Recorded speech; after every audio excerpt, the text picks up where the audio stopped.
Good evening. Thank you for joining us for the Carmel Unified School District Board of Education Board Meeting on January 24th, 2024.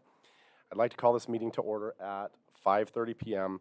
and ask to establish a quorum by roll call vote.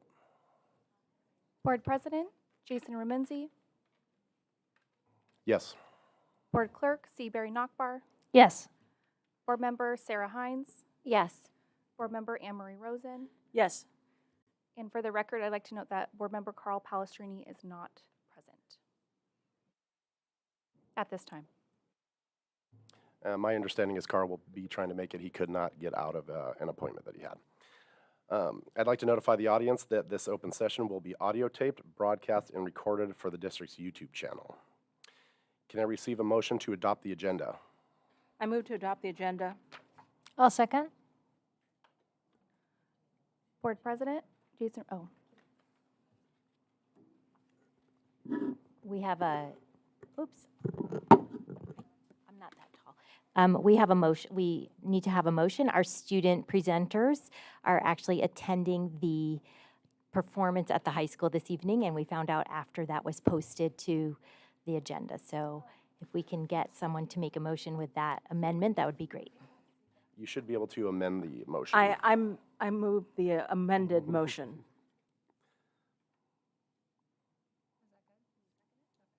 Second.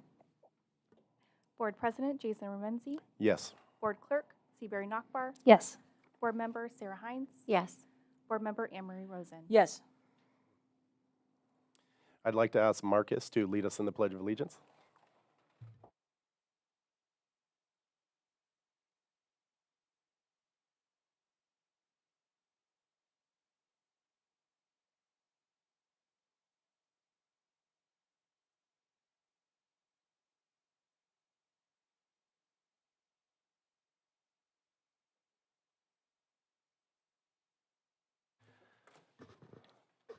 The board will now hear routine status updates regarding campus activities, meeting schedules, conferences, and meetings attended, and recent developments from the student representative, the Association of Carmel Teachers, the California School Employees Association, the Board of Education, and Interim Superintendent Sharon Ofek. I'd like to start with Marcus. Thank you, Board President Remenzi. I wanted to get this out of the way. First of all, this is my sock baby for an AP Psychology project. I believe Miss Ward, our beloved AP Psychology teacher, is here in the audience tonight. So I will be taking care of him until this Friday, and that's why he's here with me tonight. Engelbert Humperdinck, but he goes by Bert or Bertie.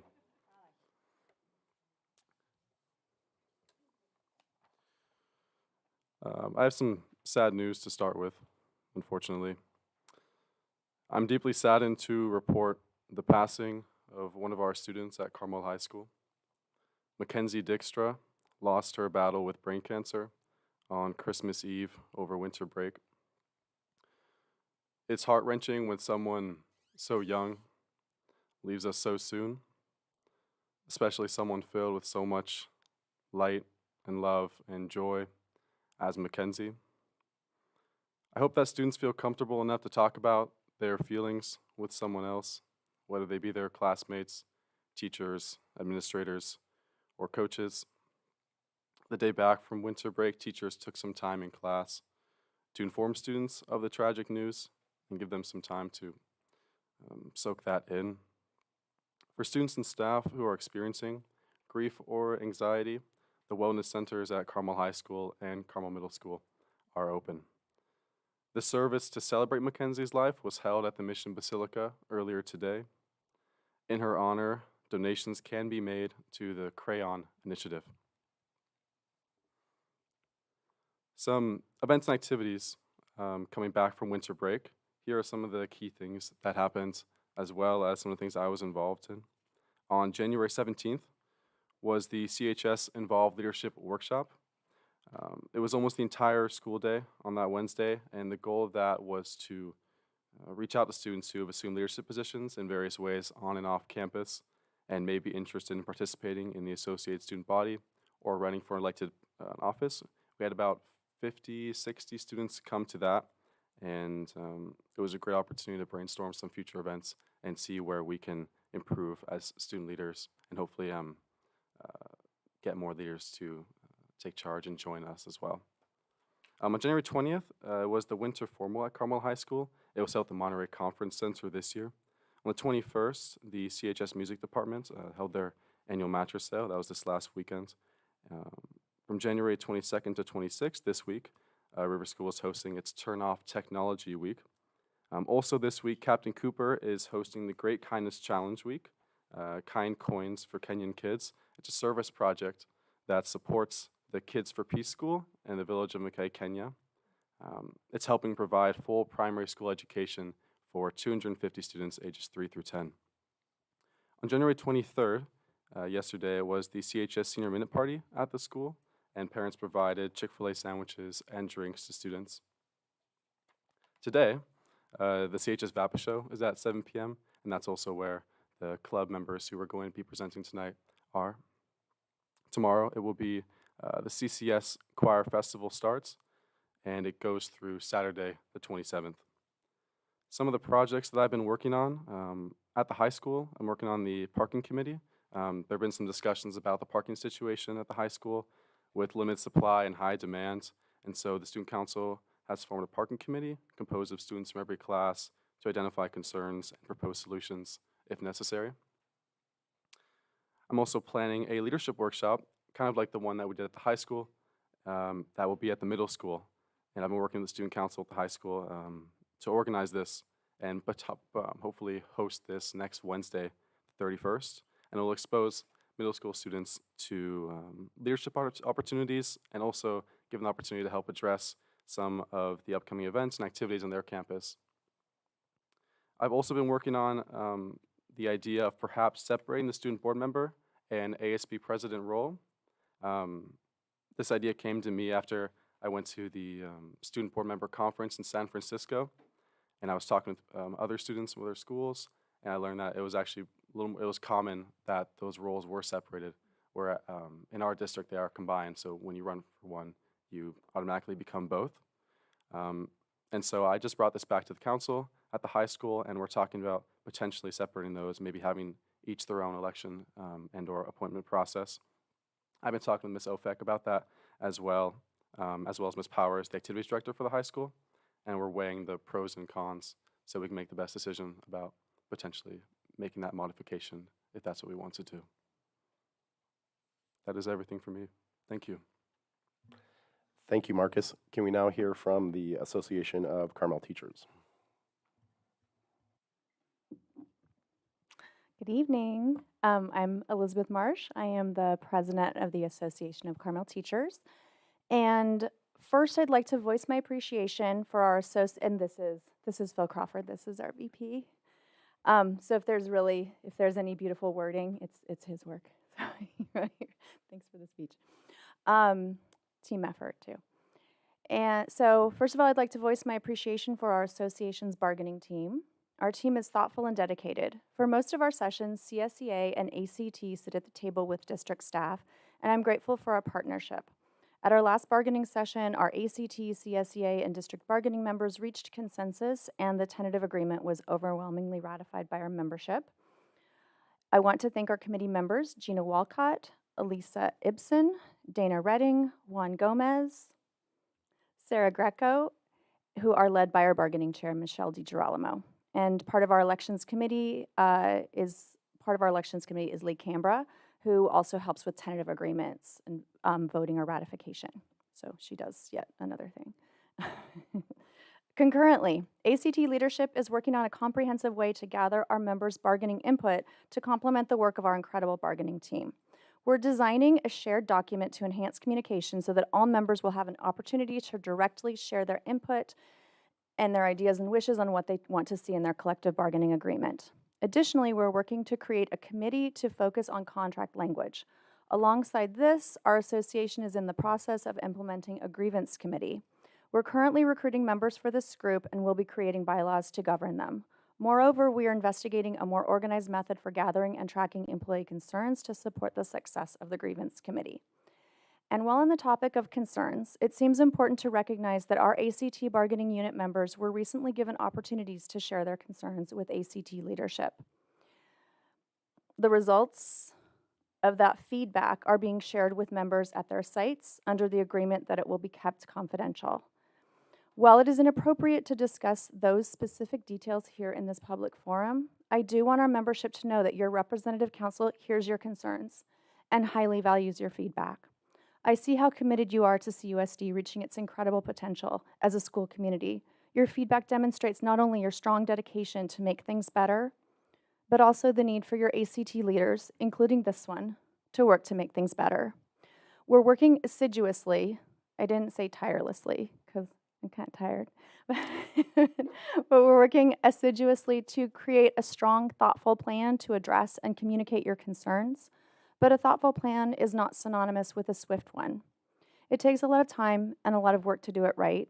Doing well and doing it right is our goal. Finally, it should be noted that while these school board meetings focus on the behavior of the adults in our system, the actual work that needs to be done in classrooms is getting done. Students are being presented with inspiring, challenging, creative lessons by an incredibly dedicated, invested, and talented cadre of educators.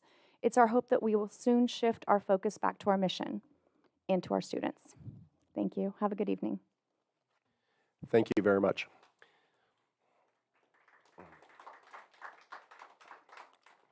Can we hear from the California School Employees Association representative?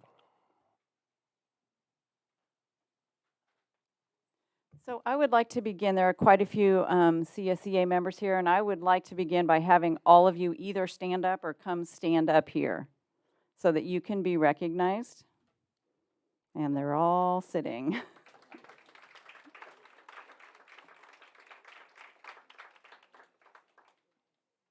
Come on up. Okay, they're ignoring me. So I would really, Marcus mentioned the loss on our campus, and I was really hoping to begin my remarks with a moment of silence to remember and really celebrate the life of this shining young woman that we lost this week. So if you don't mind, take a few seconds to reflect on how much you love your kids and how this family is struggling right now.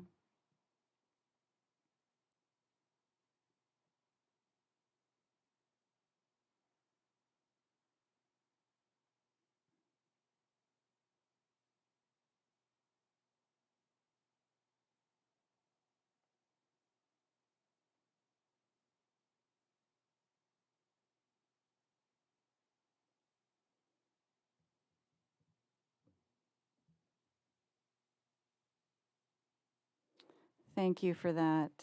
We are really going to miss Mackenzie. I wanted to start with recognizing that this is School Board Recognition Month, and I want to thank each and every one of our school board members for your service to our community. Being on a school board is no small task. It's very challenging, and you are responsible for ensuring the education of our youth, that it's top-notch, that the adults who work here are happy, that the district remains financially solvent. It's a lot of responsibility, and the challenges are enormous, and we are grateful for your time and your commitment to the youth of this community. Having said that, yesterday the classified unit met and had a number of requests to the board. The first one is that they requested that the board, the district administration, ACT, and CSEA make time to meet with the classified staff in small site-specific meetings for you to receive their input and concerns. I would like at this time to thank the board and the administration for immediately accepting that invitation, committing to engage with classified employees, and for already beginning the work of scheduling those meetings. So they are happening. The classified unit members really want to be heard and want issues and concerns raised by employees to be codified and responded to, either with plans for adjustment or a response to the concern in a timely manner. Being truly heard means listening with compassion and being willing to act. And this is the request from our group to the board and the administration. listen, and act. Safety at school means different things to different people, and safety is something that has come up in all of the site meetings that I have done in the last month. One of the things that I've been hearing is that people don't always feel safe at work. We all know that safety is a high priority for everyone who works in a school district, including the board. My suggestion is that there be regular safety discussions on the board agenda to openly discuss these specific issues. And safety is a broad topic. It ranges from emergency drills, earthquake drills, to workplace harassment. And perhaps if we work together, all of us, pick these issues apart and address the concerns, we can come up with solutions that will allow for every student and every staff member to feel safe. You can't do this alone. Administration can't do this alone. We can't do it alone. We have to do it together. And if we don't do it together, we will not solve any problems. Everything has to be done together. All of the concerns that plague us, that come from the community, that come from our students, that come from our staff, just like our successes that we experience, all of these concerns belong to all of us. And we have to tackle these concerns together, not just you, not just the administration, not just the staff. We have to work together so that we can accomplish our goals. These goals are different for different people, but by pulling those differences together, I think, and discussing and analyzing those issues and taking action together, we can solve and improve everything that's going on. So I look forward to working with the board, the administration, the teachers, and the staff together to solve these problems that are taking place in the adult world that ensures that our students are getting the best education that you can get in the state of California.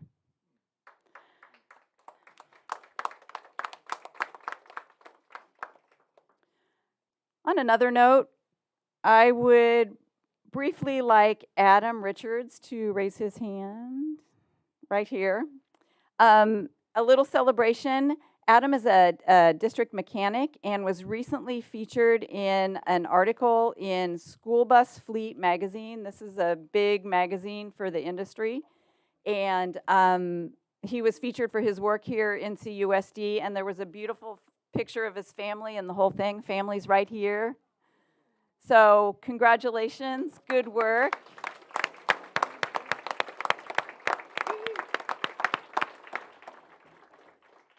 And thank you for your time.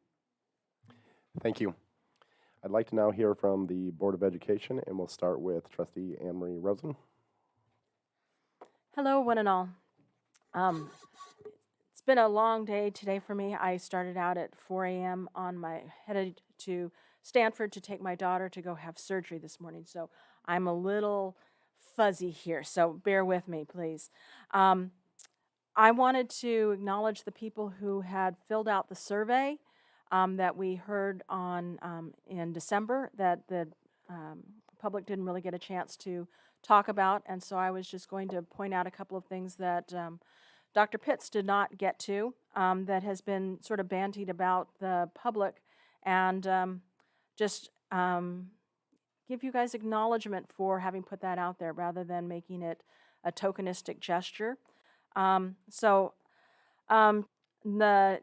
actually 93%, not 7%, like it's been bandied about, strongly voted that the district is not headed in the right direction. The 7% left is for those people who think it is and those people who have no opinion.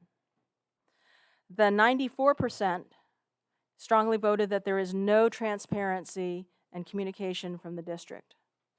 The other 6% is those people who believe it and who have no opinion. 85% strongly voted the district is not fiscally responsible. That's 15% have no opinion or think that we are fiscally responsible. So those numbers I thought were rather hair-raising. So I put them before somebody who does statistical research at government level, university level, and they came back with the words Hair on fire emergency. These are absolutely dire numbers that we're looking at. This is not something that we need to mess with. The public is not feeling like we are giving them their trust. We're not getting trusted. They came back and said anything above 30% is something to be concerned, that they would take it back to a corporation and say, you need to start investigating it. These numbers are 3 times that. 3 times that. That is a very big indication that in a democracy, it's very, very difficult to get 100% consensus from anybody. You can go out and point out to the sky and somebody will say, it's blue, and somebody else will say, oh no, it's some other color. It's, and you're never going to get consensus. 93, 94, 85% are pretty close to consensus. This is something that really should make people stand up and pay attention. Leading from that, this board has been talking about ABCs, and C is consistency and consensus in my mind. And we take a look at that, and we should be, as this board, should be 4 2/3 of us. So one person flip-flopping 1/3 of the time. 4 2/3 of us should be talking about putting in systems in place, taking a look at rebuilding trust with the community, talk about going out and figuring out how we can be more transparent.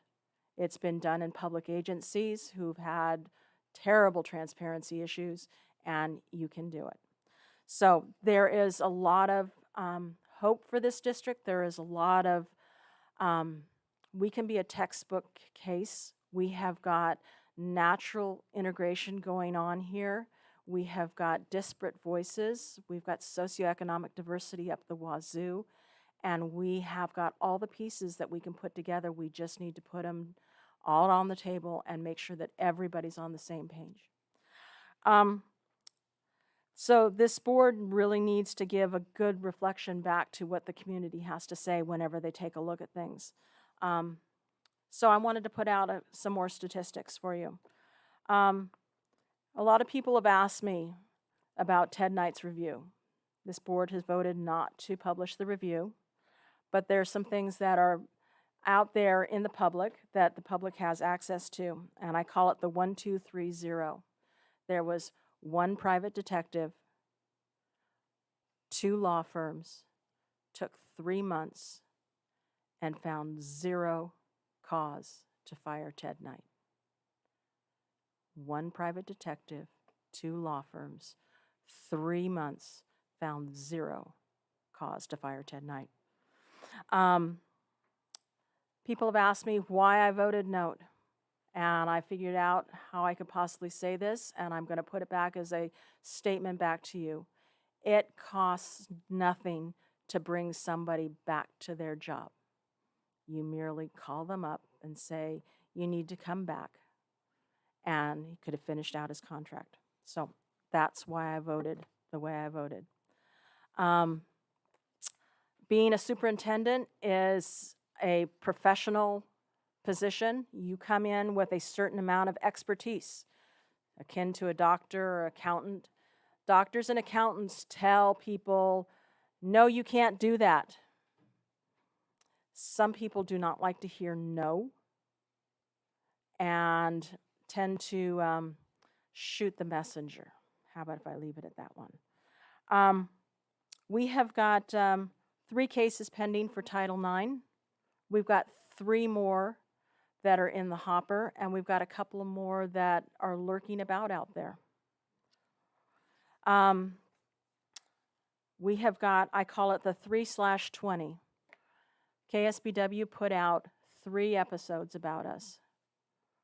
You can ask Felix Cortez. He has enough information to put out 20. There's 17 more episodes worth of information out there about us. At some point in time, we need to take a really good look at what we're doing. This I mean, I can go on and talk about roses and rainbows and unicorns all day long. That's not going to address the problems if we don't put them out there and work through as a community. So I wanted to say that I'm concerned about the numbers from the survey from HYA. I'm concerned about the legitimacy of our public school institution. And I am doing my best to represent the stakeholders of this district, most especially the children. Thank you.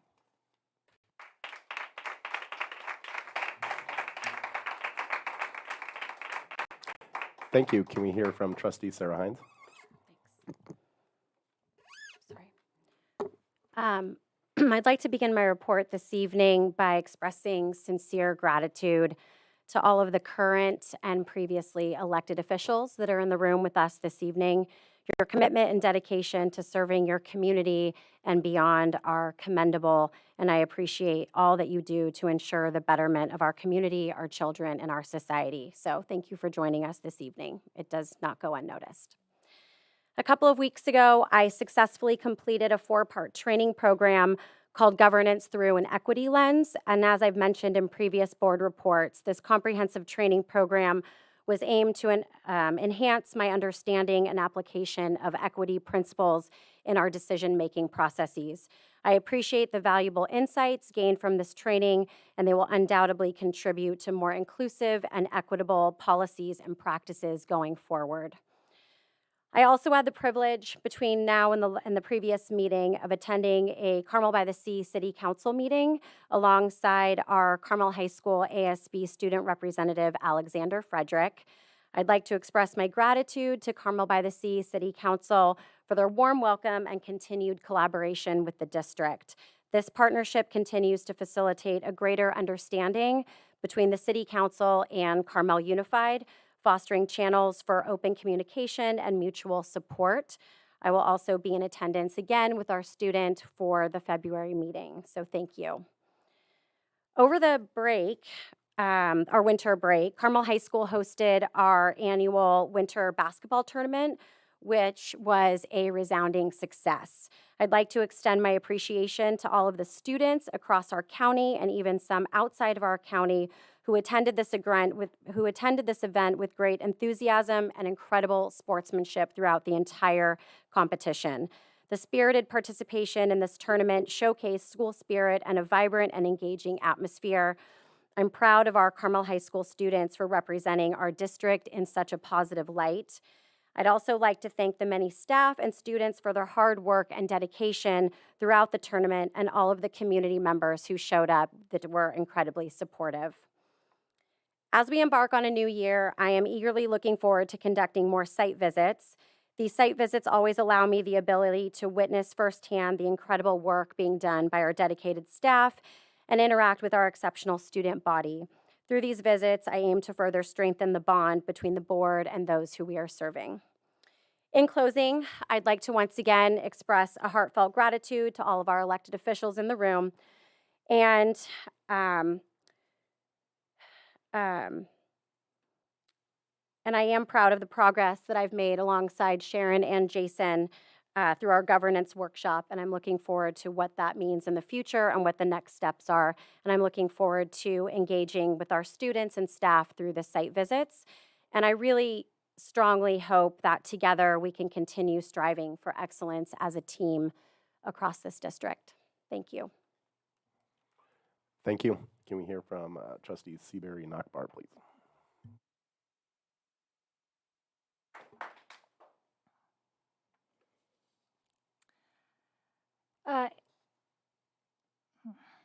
In this new year, I'm excited to be in this position as clerk, working alongside Jason, and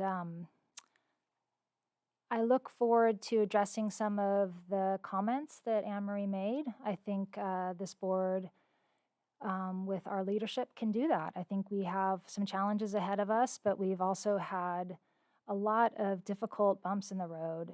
But I really believe that our power and our passion can get us to a place that is much better than where we are right now.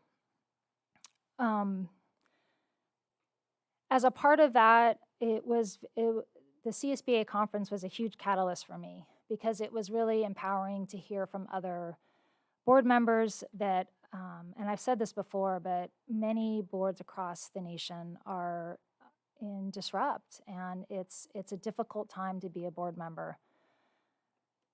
And it was comforting for me to hear that there are passionate people like the people on this board that are willing to fight through and continue to stick it out and do it in the name of what's right for our students.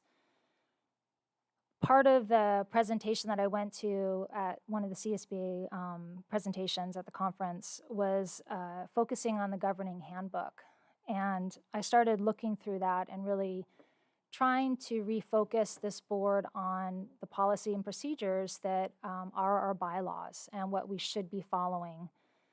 And I did bring that to our board, and we're excited to begin the process of revising and revamping our handbook, and also just reminding ourselves of the importance of consistency and following policies and procedures. And so I really do look forward to a new year, a fresh start, and I do have hope for what's to come.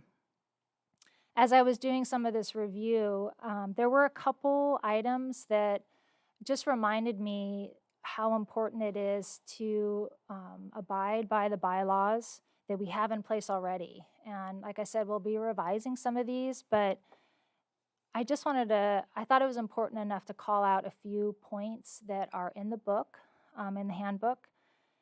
And I would hope that we as a community continue to follow the procedures and policies and have respect and civility for one another.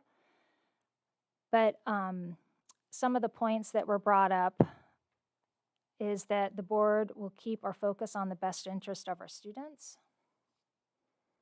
It's about the students, as Lisa said, it's always about the students. It's not about the adults. The board will listen mindfully. Everyone's opinions count. We will be open to the ideas of others. Board meetings are meetings of the board held in public, not open forum town halls, which means there is not an open discussion between the public and the board members, and that's really tough, but those are in our bylaws. And while the board cannot respond to questions or comments from the public, this does not mean that the board agrees or disagrees with what is said, only that we cannot talk about it because it's not an agendized item. So please keep that in mind. And to me, this is a really two important points that I really hope we all as a group and a community commit to working towards this. That statements during public comment should not be personal attacks against a member of the CUSD staff or the board, and that comments should address policies, not personalities. And finally, while I'm reluctant to respond in any way to the ad in the Carmel Pinecone, because I feel like this ad was incredibly misleading and full of misinformation, I do want to say that I'm disappointed that members in our community feel like this is an acceptable way to voice an opinion. Calling out individual board members is mean and inappropriate, especially when it is anonymous. This board is made up of individuals, but as our governance bylaws emphatically state, our decisions come from one board, not individual members. So I would like to state my support for my fellow board members, specifically those that were called out in that ad, that I respect you and the values and the lens you bring to our decisions, and I look forward to our continued partnership of supporting the students and the staff of this district. Thanks. Thank you. Over the past month, I also completed the governance through the lens of equity training provided by the CSBA. This training really opened my eyes to the tools and strategies that are needed to ensure that our governance practices are aligned with the principles of equity. We need to foster an environment where every student has the opportunity to succeed. I look forward to working with my classmates, Sarah and Sharon, to report back to what we had learned, and with the rest of the board to identify the next steps for our future, and coming up with an equity statement is kind of the goal of the class. I also attended a full-day president's workshop through the CSBA. The workshop provided a lot of valuable insights into effective leadership and best practices as a cool school board president. I'm eager to apply these and to contribute to the success of our board. Thinking about collaboration and networking, I reached out to the surrounding districts around us and former board members, as well as other educational professionals. My goal was to set up a group that we could share common ideas, best practices, and opportunities for mutual support. I think together we can all learn from one another and strengthen the collective impact we have on our educational endeavors. One of the contacts that I made at the CSBA conference was Dr. Lee Pritzel. And we ended up with a copy of his book, and he reached out to me, and we're going to contract with him and start meeting with him next month to work on board relations and policies and how we move forward. He seems like a great guy, and I think we can make a lot of difference after reading his book, and I think all of my other colleagues received his book also. So thank you for the opportunity for letting me serve, and I look forward to representing all of you.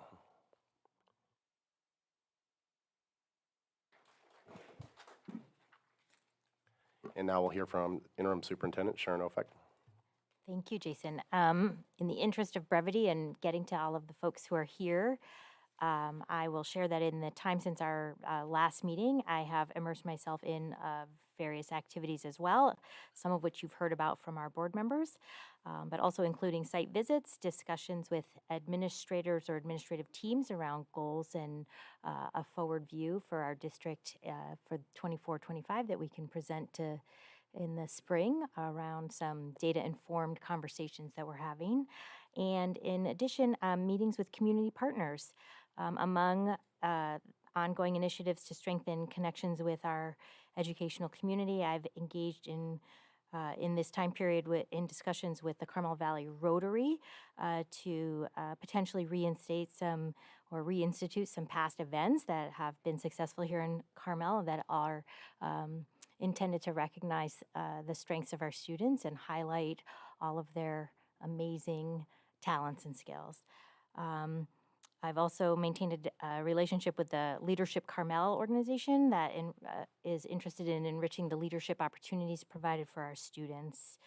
And recently, I also have met with the new superintendent in our neighboring community of Pacific Grove to exchange insights on successes and challenges in our respective districts and potentially work together to problem solve together and to also highlight what we're doing in our area on this side of on the peninsula, on this side of the county. So these collaborative conversations are centered around how our collective efforts can nurture and support the academic, social, and emotional well-being of our students, and that, as you've heard tonight, is our goal and our focus. So that's it.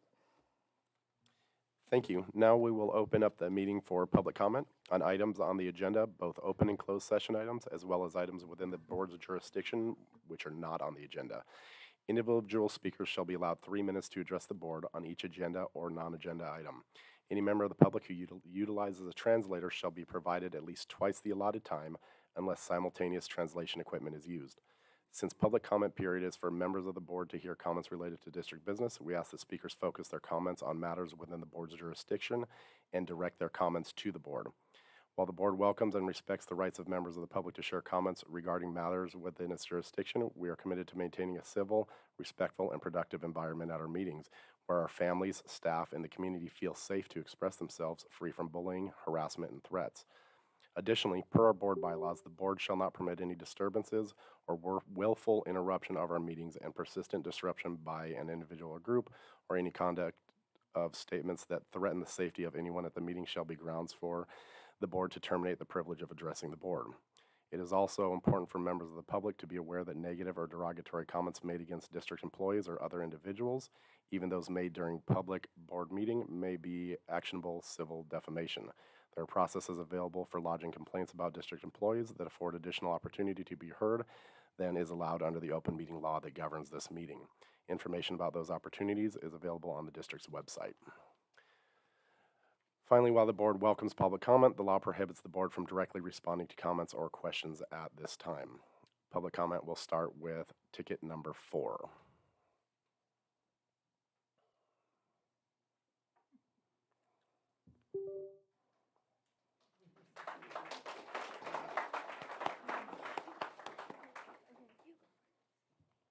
Good evening. My name is Faith, and I am the Student Council President of Tularcitos. Good evening. My name is Charlotte, and I am the Student Council Secretary of Tularcitos. As you know, this month is National School Board Appreciation Month. During our recent student council meetings, we learned about what school boards do. Most of us, thank you. Most of us didn't know how much it took and how big of a job it is to be a school board member. We learned about the commitment and sacrifice you all make in order to make a difference in our school and community. We also learned about the hard decisions you have to make on behalf of us all. We know it's a great undertaking to be a part of the board, and we thank you for leading us so well. On behalf of Tularcitos Elementary, we would like to present you with a card filled of our gratitude.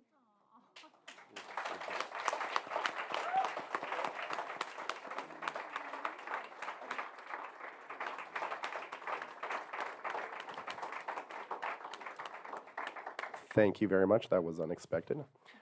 Can we hear from a person with ticket number 5?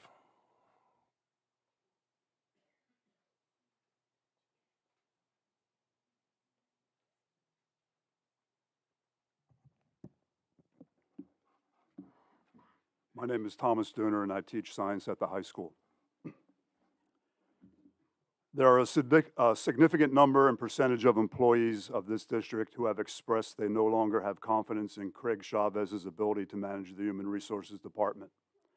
Following a string of questionable decisions over the last several years, 2 recent situations led to the circulation of surveys soliciting input on our Chief Human Resource Officer's job performance. The results have been shared with the board. The first situation I'm referring to involves disputes between multiple employees and the district over issues relating to the granting of parental leave. In short, employees were told that their planned leaves for infant care would not interfere with their ability to accrue seniority and longevity, retain classification, and receive other benefits as one would ordinarily receive on return from other types of leave. Upon their return to work, they discovered that this would not be the case at all. Federal law states that full-time employees are entitled to 12 weeks of parental leave, and Mr. Chavez operated under that assumption when he granted the leaves. He either failed to realize or failed to communicate that California Ed Code amends the number of weeks for teachers because they only work 186 days per year, not the normal 260-day work year.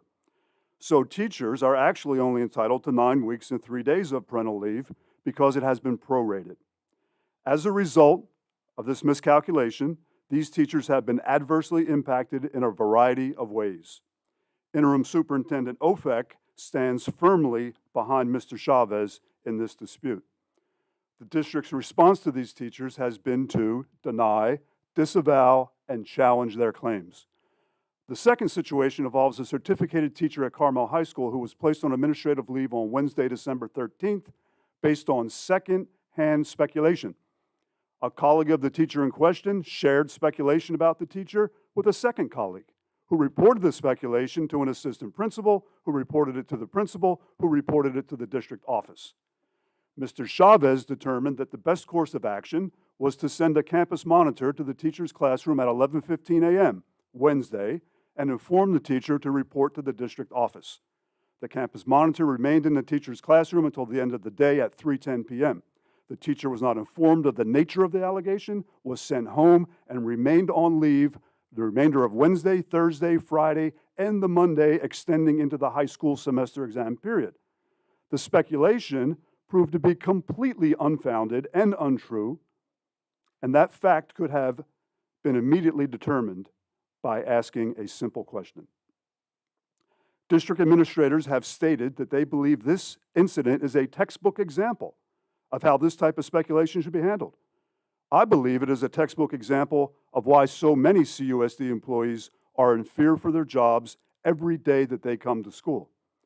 The interim superintendent came to the high school after school on Friday, December 15th and distributed a flow chart to demonstrate to staff how well the situation was handled. Several meetings ago, our board president expressed he wished we had a stack of all the applicable rules, regulations, procedures, and codes so that whenever we had a situation, all we had to do was select the Please correct conclude one. your comments. Excuse me? Please conclude your comments. The 3 minutes has expired. We don't need flow charts and binders of recommendations. That's not why we're in our current state of dysfunction. We need leadership that possesses the judgment, discretion, tact, comportment, knowledge, and courage to do the right thing when confronted with novel and nuanced and unpleasant situations. Thank you.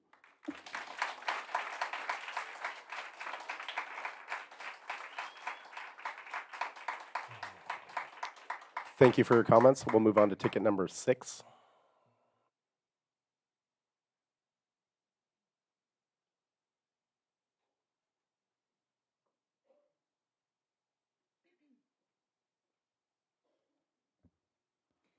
Hi, my name is Carly Barnett, and I teach at the high school. I'm not sure if you're aware of some of the problems, well, actually, I think you are now, that the district is dealing with right now, but you really need to know about them. Many of us no longer feel like we're working in a safe environment. Many people are afraid to speak up because when they do, they're not supported, no action is taken on their behalf, and the consequences they face are significant. At least 4 women have gone to HR and also former Superintendent Ted Knight with complaints of sexual harassment, but they were ignored. And as a result, 1 employee quit, 3 have filed lawsuits against the district. This should have never happened. It is the duty of the HR department to address the issues and investigate. The message was loud and clear for the rest of us. If something happens, find somebody else to talk to because HR won't do anything to help. So then who do we go to for help? The superintendent? Well, meeting with Ted Knight led to nowhere. And in December, Sharon Ofek came to the high school to talk to us. Several of us expressed our fears. We told her that we felt unsafe, scared, and unsure of who to trust. We asked her for help. We asked her if she would meet with us to address our concerns. She didn't respond and moved on to another topic. Several of us pressed her on the issue and asked her if she would make time to meet with us sometime in January. She said that she didn't have her calendar with her and said that she would get back to us. But it's now January 24th and we still haven't heard from her. So who do we go to if the superintendent won't listen? And if we're feeling this way, imagine how our students feel. We tell them to speak up if they're being harassed, but then they see the stories in the paper and on the news about lawsuits against the district for mishandling reports of sexual harassment. Think about the message that this conveys. If adults are being harassed and ignored, who's going to listen to us? Who is actually going to do something to protect us? And it is happening at school. As much as we try to stop it, students are being harassed. And without proper education, it's going to continue to happen. Our district needs to implement mandatory sexual harassment training at all of our sites for students and for employees. In times of turmoil, people need leaders and people to go to that they can trust. We don't feel that we have anyone to go to at this point. The results from the 2 surveys that recently went out made it very clear that the majority of the employees in this district don't feel safe with our current leadership. And that's a shame. But it is something that you, board members, can do something about. You have the power to make significant changes. You have the ability to change the dynamics at the district office, and you can lead us in a direction that promotes trust and fair treatment. So please, please do something. Thank you.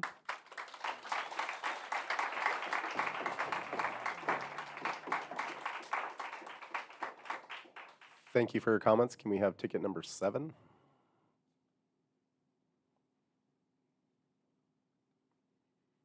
Good evening. I was standing back there listening to all of your comments before the meeting started or when it first started, and some of the words and phrases that really are applying to what I'm going to be speaking about in just a minute are transparency, listen and act, socioeconomic diversity, act with respect and civility, social emotional well-being for students.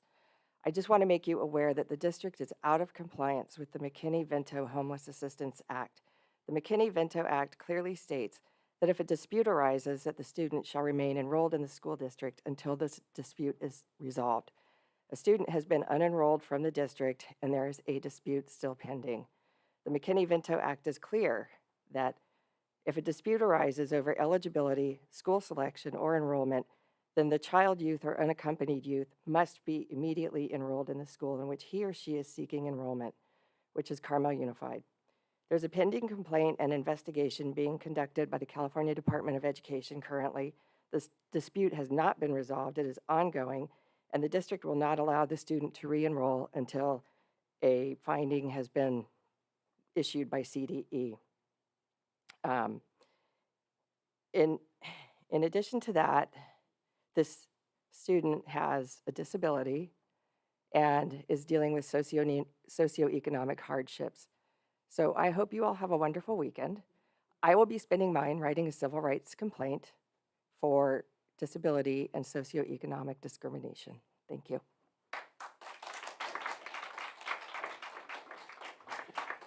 Thank you for your comments. Number 8.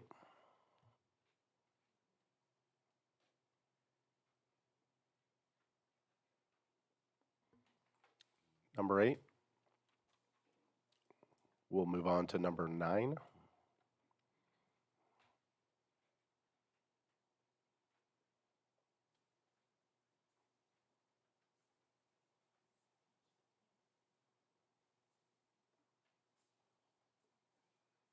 So this is different for me to be here because this is not what I do. I'm a trencher. I get down in the dirt and I support kids. But unfortunately, incidents are coming up that I have to come here, and it disappoints me. I have not been in my job description for almost 6 years. I get put in some other things. I have 3 grievances that were won, and there's another one out there written by 8 people, and still I'm not in my job description. And the only reason I have not filed charges right now of grievance is because I'm supporting our district from getting a lawsuit with a kid that I'm trying to help and save, because she comes before me. I'll take the loss for her and her family. But I look around the room. We have some great administrators here. Great. Right now, we are loaded with great administrators. Let us get innovative. Let us do something with these people. Let's get some programs going for Gen Ed, 504s, and SPED kids. You need to take a look at it. You truly need to. Come play in the sand with me one day, just one day. Come play in the sand. Ask me, because everything I'm saying up here, it's either in your emails, it's a fact. Ask everybody out there, because this is not me. This is not what I do. I like to touch lives. But the fact that I'm here again, it's a problem that needs to be straightened out. And I have tried for 6 years, and I'm still not in my job description. Even after winning grievances, I need that explained to me. And also, I was accused of pro with no evidence of that. Do you think in this district that's a thing that get done? That's an atrocity. 2 people heard it. I want something done about it. I tried to take it.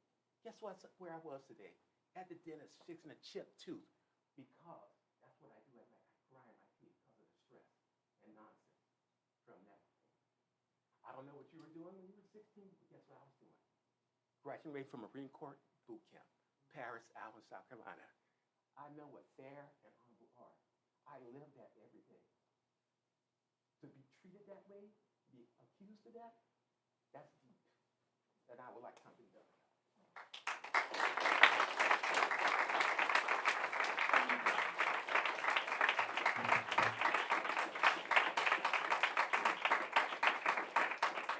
Thank you for your comments. We'll move on to number 10.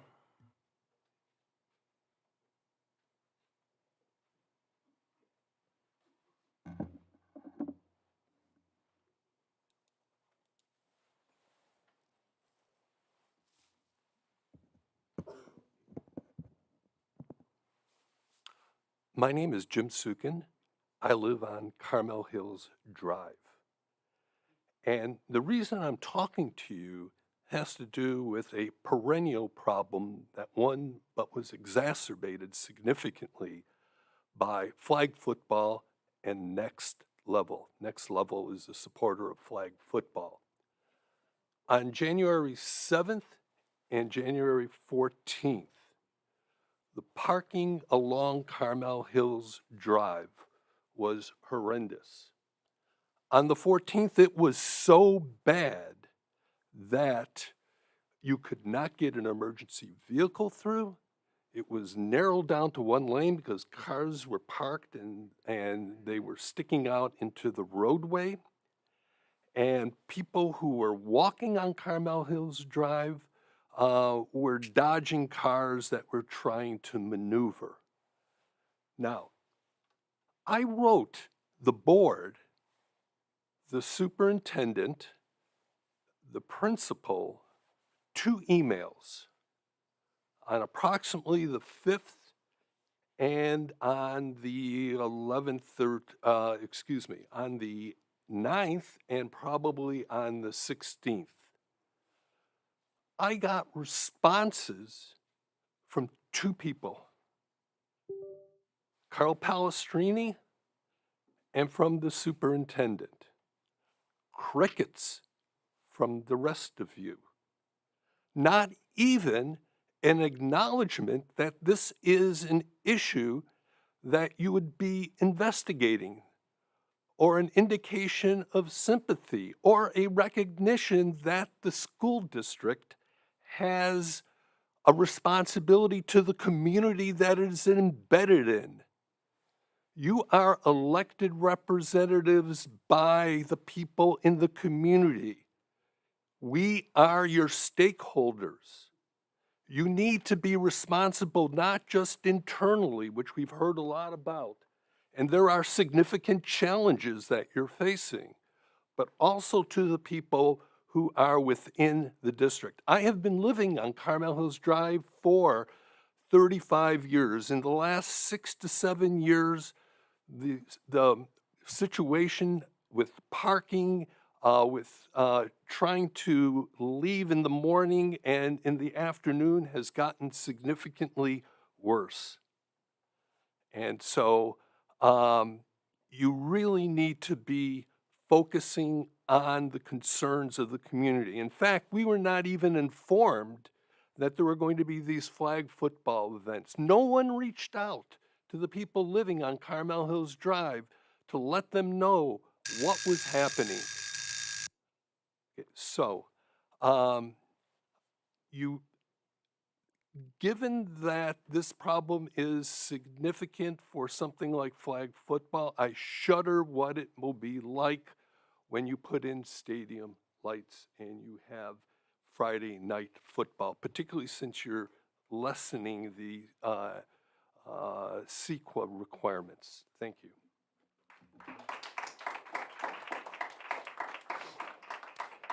Thank you for your comments. Number 11, please.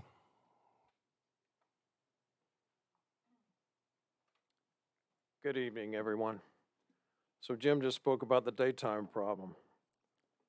So our long-awaited high school stadium lights are up, and a lot of nighttime activities are now being planned on our small high school campus. But tonight you're voting on resolution number 2401, which by my reading looks like you wish to, or you want the option to, completely negate the traffic management plan that you agreed to during the environmental impact process for these lights. I'm not 100% clear. Your passage of the resolution perhaps gives yourselves the power to reject all previously agreed upon mitigation measures for the safety of attendees, which included shuttle buses from the middle school here, off-site parking, and traffic control. If so, that would break promises you made to the community about how folks can attend night events and move to and from what you freely acknowledged is beyond the campus's very limited parking capacity. Why would you do that? I mean, it looks so nefarious. The school board and the district leadership, including your acting superintendent, Sharon, you're more than aware of the traffic and safety issues surrounding Carmel High School. Yet you continue to vote to expand activities that increase the risk to students and parents and neighbors and visitors. You know why our streets surrounding the campus already have daytime hour parking restrictions, right? It's because they're so narrow. Cars can't park on either side and still safely handle vehicle and pedestrian traffic. That's going to be much less safe at night. You know how people drive around here. You should definitely work with your neighbors and the county supervisor's office to expand the morning hour restrictions to 24-hour signs or permitted parking only, perhaps on some of these streets. That's a positive thing you could do to help the neighbors.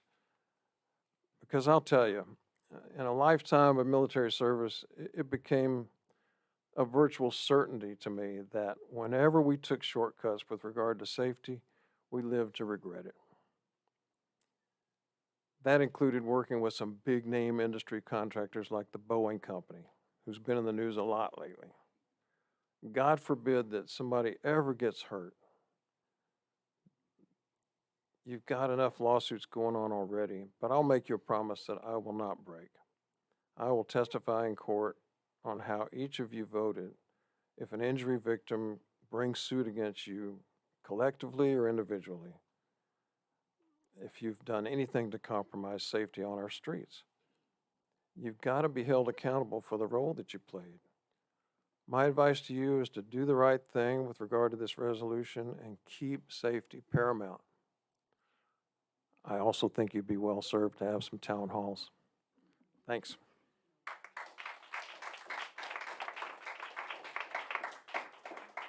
Thank you for your comment. Number 12, please.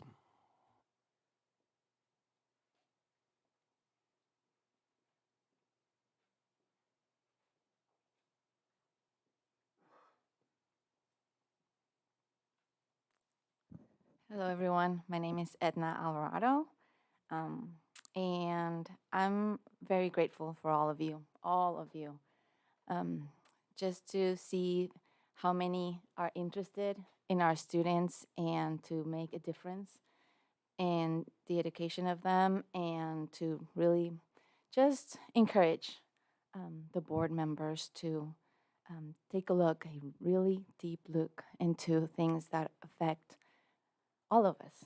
So I just want to start with some wisdom. It's Romans 12:21 says, "Don't be overcome by evil, but overcome evil with good." And I believe I've heard a lot of good happening, that it is in the heart of everybody to do good for the students, for the teachers, for the staff. So I would like to see more unity. I know, Marcus, you're doing a great job. I'm really encouraged by your boldness. Really, yes, please. He does deserve it, because like the president of the board for Tulorcitos said, it's a really hard position to be a board member. For you to be there as a student representative, it means a lot, and to be seeking really truth. That is really amazing. So thank you so much. And I want to really thank you all for being interested in inclusion and equity. And I would really like to see more of what does that mean to have more education, and what's your stand on that, and just include all of us. To see how we can be part of it, and we can really make a difference. Safety obviously is very important, and I really would like to see those sexual harassment allegations be addressed directly, and just really sharing with all of us what's being done to minimize and potentially really just eradicate sexual harassment in our community, because it's a real issue that nobody should be experiencing. And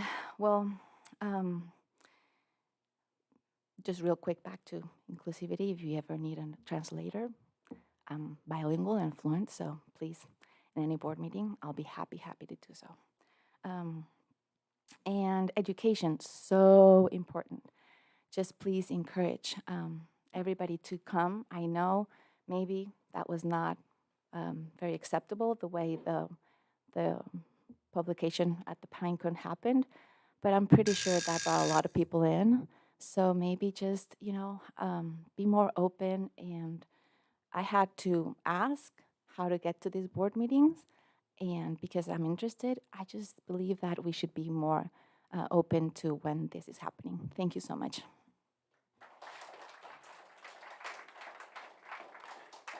Thank you for your comment. Number 13, please.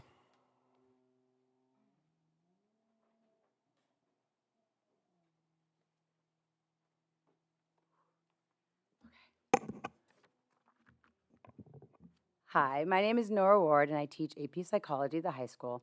I've been teaching AP Psych for almost 20 years, and I absolutely love it. Students love the course. I get emails and letters from parents and students all the time telling me so. In fact, last Saturday, I got a completely random Parent Square message at 10:15 p.m., odd time to get one. It was a parent who just wanted to say, FYI, her daughter loves my class and thinks I'm an awesome teacher.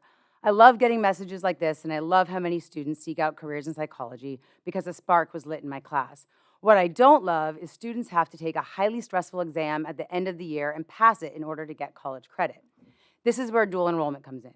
Districts across the nation are moving to dual enrollment. We have a couple of courses, but we are behind the times, staying with AP. MPUSD and Pacific Grove both graduate students with associate's degrees, some with multiple. Many studies have shown that students who take a dual enrollment class are more likely to graduate, enroll in college, and earn a degree. Dual enrollment is what's best for students. So why aren't we making the switch? The reason is simple. In order to teach dual enrollment, one must have earned a master's degree in the subject. I can't speak for other teachers, but I would love to earn a master's degree in psychology so that I could teach dual enrollment. I'm willing to put in the work, but I'm not willing to pay thousands of dollars to get a master's degree when the only compensation in this district is $2,000 a year before taxes. There are programs where districts pay for teachers to obtain a master's in their subject area. Then teachers sign a contract for a certain number of years. If they leave early, they repay. There are other ways the district could help subsidize the cost for teachers. It's beneficial for all. This district benefits from not having to pay for AP exams. The students benefit from being able to graduate with an associate's degree, and teachers benefit from the extended learning without the financial burden. I'm asking the district to take a look at this and consider what's out there. Second, the district needs to do something about housing and making it possible for employees to live within this district. Many laws have been passed allowing school districts to build housing and subsidize housing for employees. I'm not wasting time going over the laws. You can Google it. Mountain View just spent $122 million building houses for their employees. Districts across California are finding ways to do this. We can too. Monterey County is on the national list of most expensive counties for rent. Multiple websites list the average rent in Carmel between $5,000 to $7,000. We are paid very generously in this district, and I'm grateful, but it's not enough to cover housing. I only speak for myself, but I'm sure I'm not the only one who struggles with rent. I'm a single mother with one income. I also teach personal finance. Rent should be 25% of your budget. My rent is about 50% of my budget. And that's only because I have very kind landlords who have kept my rent affordable. If I had to move, there's nowhere in the district and very few places in the surrounding areas that I could afford. I will never be able to buy a house here, even though I'm extremely frugal with my finances. And honestly, I wouldn't want to buy a house here. But I would like to be able to live here for another 10 to 15 years so I could continue to teach here and watch my kids graduate from Carmel High. I would hate to have to leave my job because I couldn't afford to live here anymore. I will end with this. When I was a child, I moved around a lot. I went through 6 different school districts. My only dream in life was that if I ever had kids, they would not experience that. They would start school in a kindergarten and graduate from the same district as a part of a community. I felt extremely blessed when I got a job here because my dad, my uncle, and my aunt grew up here and went to Carmel schools. I felt like I was home. Yet my home is not secure because of the cost of housing. And I'm not alone. Housing is a main reason why people don't take jobs here or why they don't stay. It's time for the district to do something about this. It's pretty clear it's a hot issue in California. If you want to hire and retain great employees, you need to help make it affordable to live where they work. Thank you. Thank you for your comments. Number 14, please.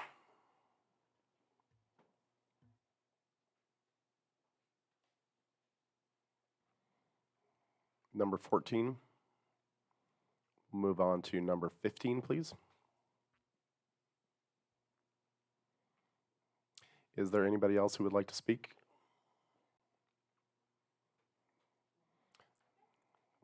What number do you have? 20? Is there anybody less than 20? Okay, let's figure it out. We missed a few. So, okay, so we'll just keep counting up. 16, 17, 18 was the lowest one. 17?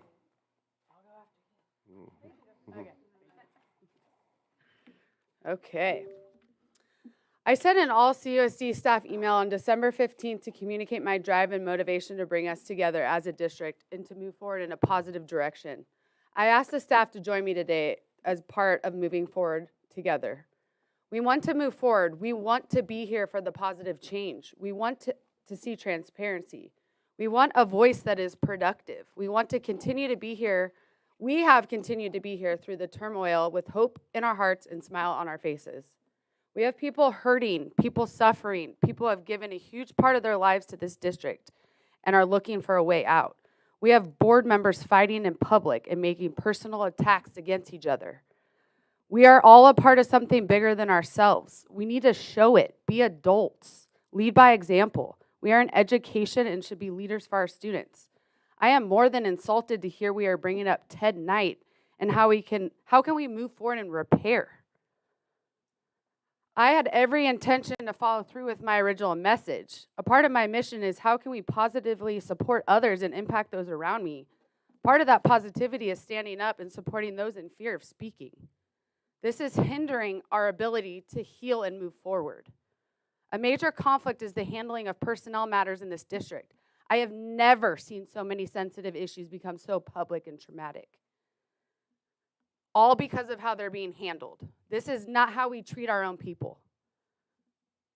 We continue to show up and contribute to the success of this district. When women in this district are embarking on one of the most exciting times of their lives, they should feel nothing but trust, confidence, and support. Going on maternity leave, you should go into that process with full confidence and clarity of legal and district policies, and you should go out and enjoy every hard-earned minute with your newborn child. Thankfully, my maternity leave was 4 years ago when I received clarity, support, and empathy, even a signed card from the director of HR, Ken Grice, when I had my baby. The recent situation with our female employees is wrong and unethical. Then there's the handling of female employees' complaints of sexual harassment. I am really struggling on the repetitive behaviors that makes many feeling like matters are not being handled appropriately by district administration.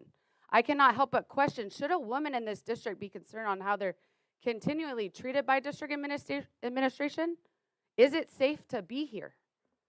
There is a major disconnect and lack of trust between site and district office staff and our school sites. I hope light is being shed on these issues and handled accordingly, so our amazing staff can begin to feel the trust that they deserve. You want to make change, show the staff the support they deserve, and we will give it in return. I can promise you I will continue to show up and shed light on all of the positive things.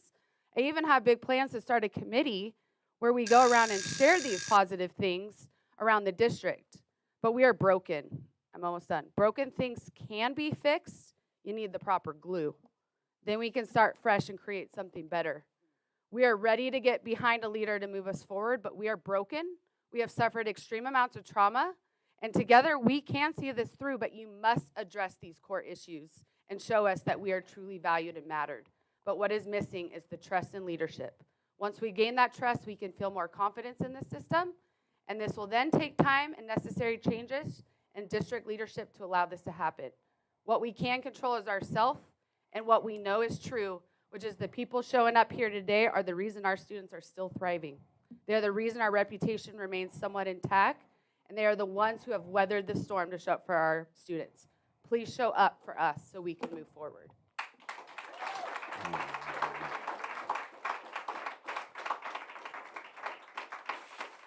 Thank you for your comments.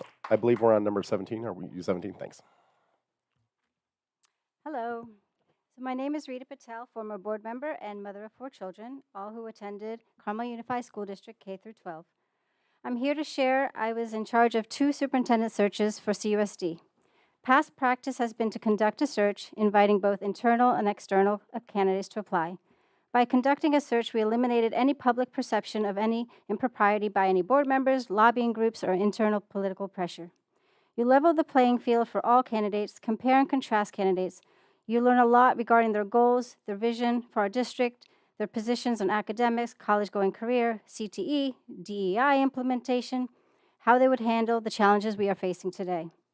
The final candidate would provide buy-in, respect, and trust from all stakeholder groups. Also, I'm not sure if you're aware of the spiking phenomenon that happens in public positions in the state of California. A lot of candidates see CUSD with deep pockets. and come here solely to increase their salaries and to use us as a negotiation for the next position, or they spike their salary for their pension. With the changes in California state law, they just need to report the highest salary in the last 12-month period to earn the highest pension for the rest of their lives. This practice is bankrupting our state, the state of California, and we need to be alert and should not be part of this sort of practice. I had high hopes for your intentions regarding the superintendent search. As reported in the Pine Cone on December 29, 2023, it was shared that a decision not to do a search, gather community input, formulate a profile, and see if it applies to a candidate or candidates. I thought you were actually going to do that. I assumed you would be comparing the profile to internal candidates such as Sharon, possibly Ryan Peterson. I know I'm always tooting his horn. And maybe even looking at past finalists, which I talked to all 5 of you about from previous superintendent searches. But last week I learned from a board member that you do not have a public opening for a CUSD superintendent position. I was taken back by this statement. So why would you be appointing a superintendent in closed session today if there's no superintendent vacancy? Was everything for show? Was there no intention to match any internal or external candidates to the profile that we paid for? This seemed unbelievable to me. So today I ask again, like I did at the beginning of the year.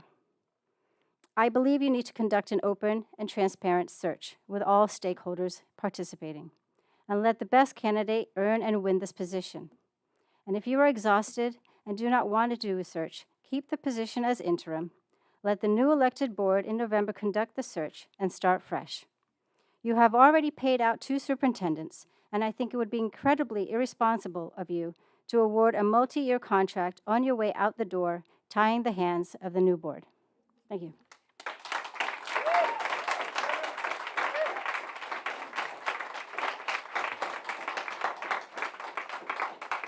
Thank you for your comment. Number 18, please.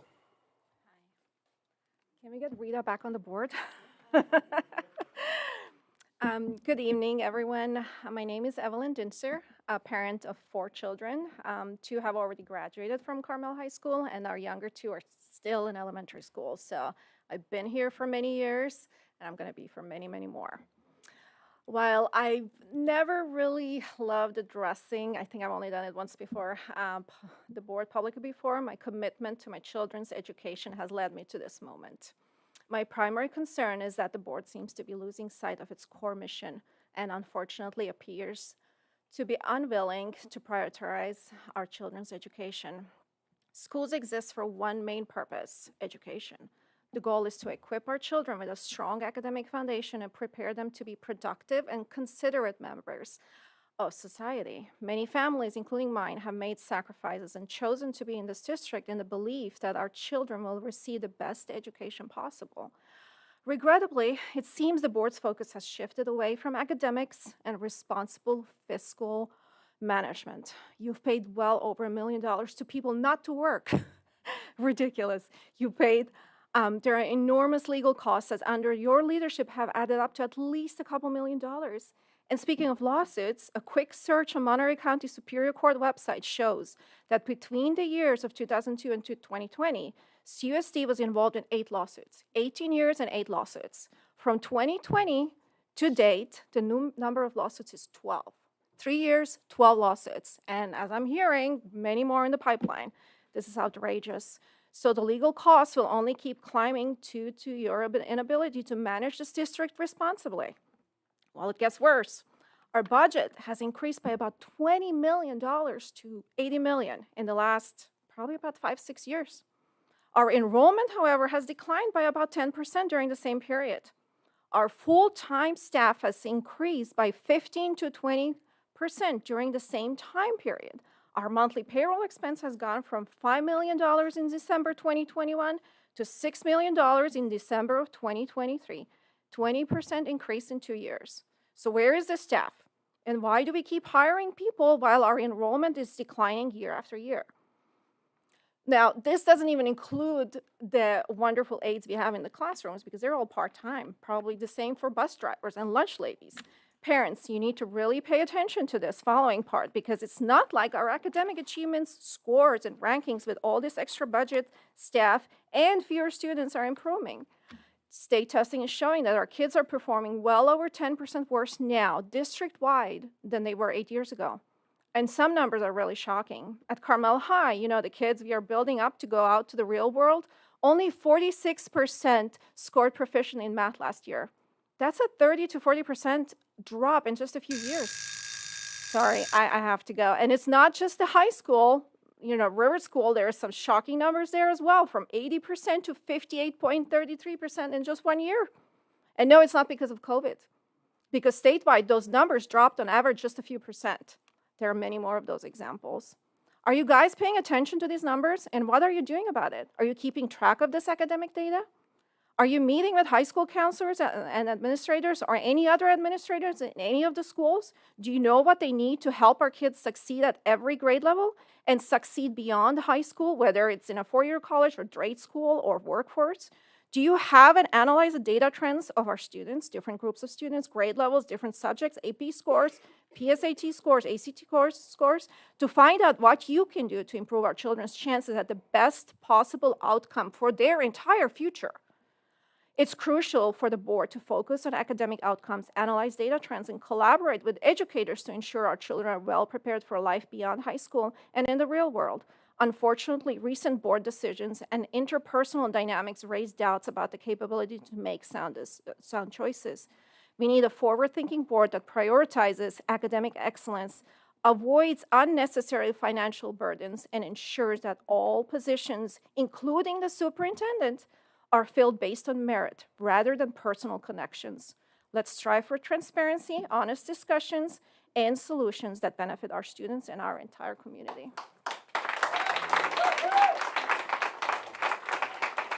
Thank you. For number 19.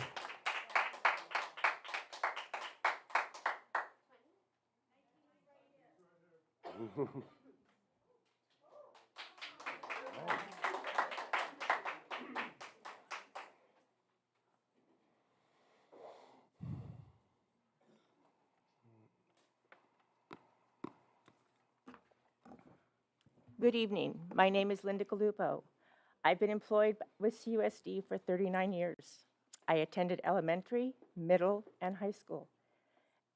And I have two daughters that also graduated from Carmel High School, and my granddaughter attends Tularcitas. So I feel very vested in this district. Never have I ever felt the need to stand before you and speak. I am disillusioned by what seems to be numerous attempts to appoint a new superintendent. Currently appointing someone is a bad move for the district. I truly believe the public who elected you are not on board for the interim soup to be appointed. Let her remain as an interim until a new board is elected and in place, and conduct a proper vetted search conducted by a qualified agency. The superintendent has had a 10-month interview with CUSD. I don't know what she has done or plans to do. She has never, to my knowledge, shared her vision or what it will be.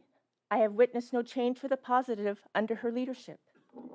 You have a human resource officer who has been repeatedly derelict in his duties and how he has handled numerous incidents, and no one has addressed how his inadequacies have contributed to several sexual harassment lawsuits. I'm sorry. On December 15th, the interim superintendent was invited to an impromptu meeting with CHS staff.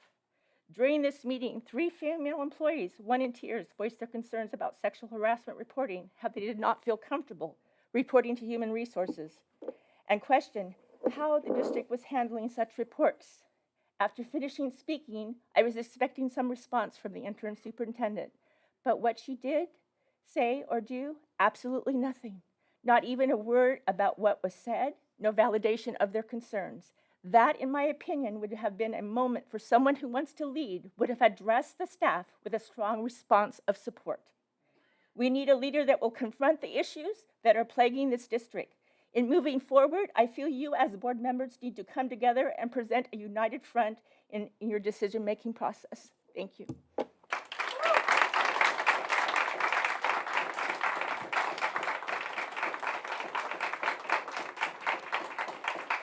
Thank you for your comments. Number 20. This letter is anonymously written to draw attention to a pressing issue that has been unfolding behind the scenes since August. This intentional ambiguity is the message is aimed at safeguarding the identity of the female employees involved, as well as those close to them. These women fear potential job loss or retaliation if they come forward. The situation is of great concern, and it is crucial that we collectively address and rectify the injustices faced by these women. Your support and awareness are pivotal in ensuring the corrective actions are taken to rectify this situation. In the 2022-23 school year, a significant number of female employees went on maternity leave. The collective group of women represents individuals from Carmel High School, Carmel Middle School, and 2 elementary schools. These women affected by this issue have individual meetings with the Chief Human Resource Officer, Craig Chavez, before taking their maternity leave. During these meetings, Mr. Chavez was responsible for informing them about the CUSD maternity leave policy and determining their plan for return dates. Mr. Chavez went through the calendar, identified the dates of their leave. The leaves were all created to allow the women to work enough days of the year to accrue a year of service, thus receiving a salary increase and allowing them to move from either a probationary 1 to a probationary 2, from probationary status to permanent status. The women all returned and finished their 2023 school year. Each of these women diligently reviewed and signed their contracts for the 2023-24 school year in May of 2024. The contract they received was signed by Mr. Chavez. This contractual agreement explicitly detailed an accurate step and column. However, in a surprising turn of events this August, every district employee received an employment verification form. Every one of these women discovered multiple errors on their form, resulting in a step regression that not only diminished their compensation, but for all but 2, also reverted their status to the preceding year, either probationary 1 or probationary 2. This meant that some of these women went from permanent status back to probationary status. It was revealed that these women had been out on maternity leave too long, putting them all in violation of Ed Code. All of these women who were not acquainted faced demotion, diminished pay, and changes in their professional status as a result of incorrect information provided to them by Mr. Chavez. Some of these women found themselves in violation as few as 3 to 5 days. Despite having access to the Ed Code when these women were still on leave, Mr. Chavez neglected to reach out to them to correct the situation and tell them to come back. Mr. Chavez communicated inaccurate information, and then when had an opportunity to correct it, he did not communicate. Mr. Chavez denies having communicated this incorrect information to these women. The curious question arises, how is it possible for these women, who had not known each other previously, to share such a strikingly similar account of the information relayed by Mr. Chavez? Sadly, it was not until the intervention of the teachers' union and the pursuit of legal counsel that these women were successful in reclaiming their step and pay. However, regrettably, a majority were unable to retain their previous professional status despite their efforts. This has caused these women to repeat their evaluation cycle and have to work an additional year towards reaching their permanent employment status. Almost there. Being designated as a probationary employee in a district marked by significant turnover and now unfortunately proving dishonest practices not only places them at risk, but also imposes additional obligatory requirements. This treatment of young moms is outrageous and unacceptable. Those in charge must be held accountable. We can do better and model that we do in fact value women and their families. Please look into this and make it right. We love our teachers and what they do for our kiddos every single day. Thank you for your comment. Number 21. Number 21. Number 22.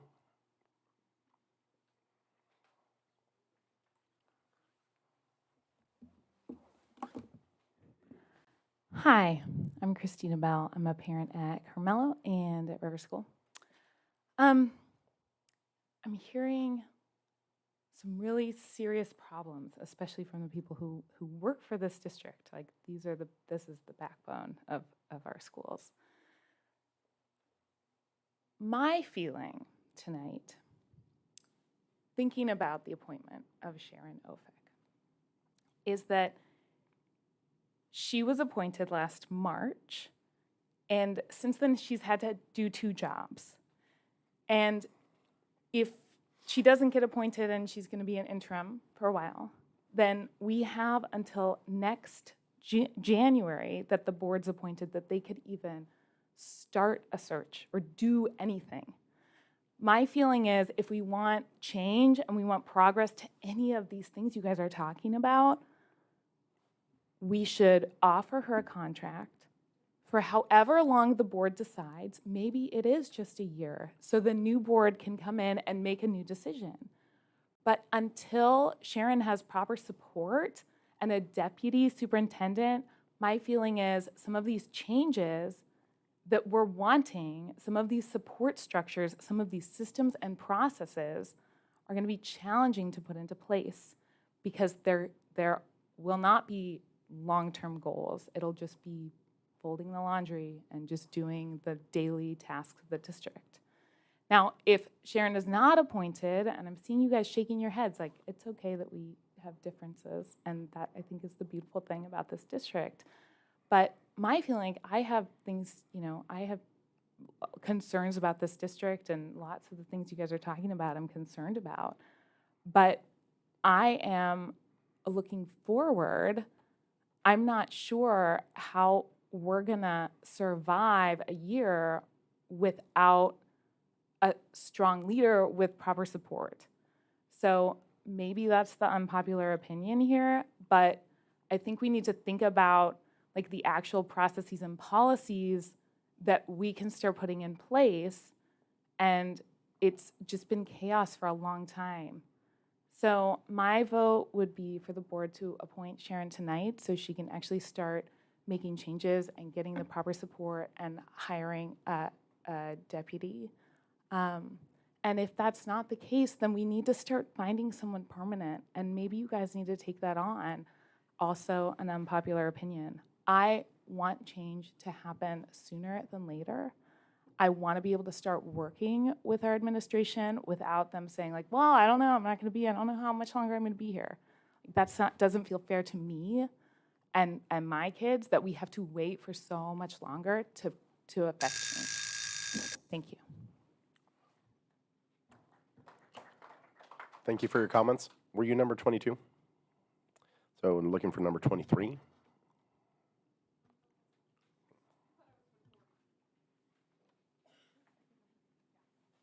Hi. First of all, thank you for everything you guys do. This is actually not from me. This is from my son who went to Carmel Valley High. He left Carmel High really unhappy and came home one day and said he wanted to go to Carmel Valley High, which he writes about this in this message that he wants me to read tonight. But I had this vision in my head of what Carmel Valley High was, because when I was in high school at Carmel Valley High was kind of known as a school where kids who had issues would go. So I was a little bit turned off by the idea, but I went to go visit the school, and I met Mr. Perry and left feeling like a weight was lifted off my shoulders for my son. So anyways, this is what he wanted me to read regarding Mr. Perry. And he wrote, Mr. Perry truly turned around my view on high school. If I'm being completely honest, I did not like the experience at Carmel High. It is unfortunate that Carmel Valley High is painted as the dropout school, especially when I gained so much from that place. Mr. Perry is an incredible teacher and principal. He's an individual who will go above and beyond for his students. I am truly grateful for the caring and welcoming environment Mr. Perry created for myself and the other students. It is my hope that Mr. Perry is given the recognition and appreciation he deserves. He is a big role model in my life, and I will consistently look back at my time at Carmel Valley High with warm and wonderful memories. I would like to sincerely thank Mr. Perry for giving me a chance to finish off my high school experience on the best note possible. So he ended up graduating early. He hasn't walked or anything yet, but he's done now as of December, end of December, and has transferred over to MPC and has just a whole new vision of school. So I just wanted to share that for Mr. Perry and to the board, and thank you. And Carmel Valley High has definitely changed from back in the day, you probably remember.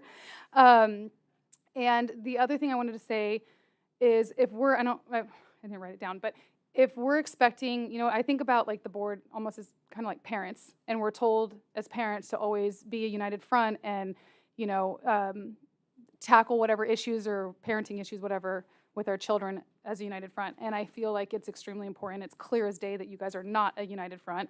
And obviously you guys are gonna have your disagreements behind closed doors and whatnot, but I think publicly it would be nice to see that we're not throwing jabs at each other.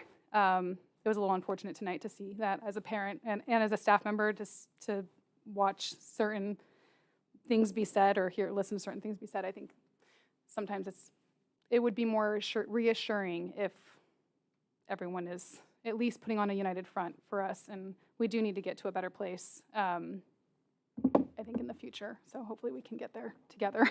But thank you. Thank you for your comments. Can we have number 24?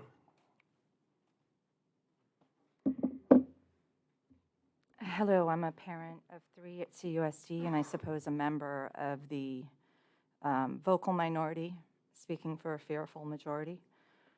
Some community members within the district believe that appointing Sharon Ofek as superintendent will bring calm and stability in this district, yet predicting this is impossible without foresight or psychic abilities.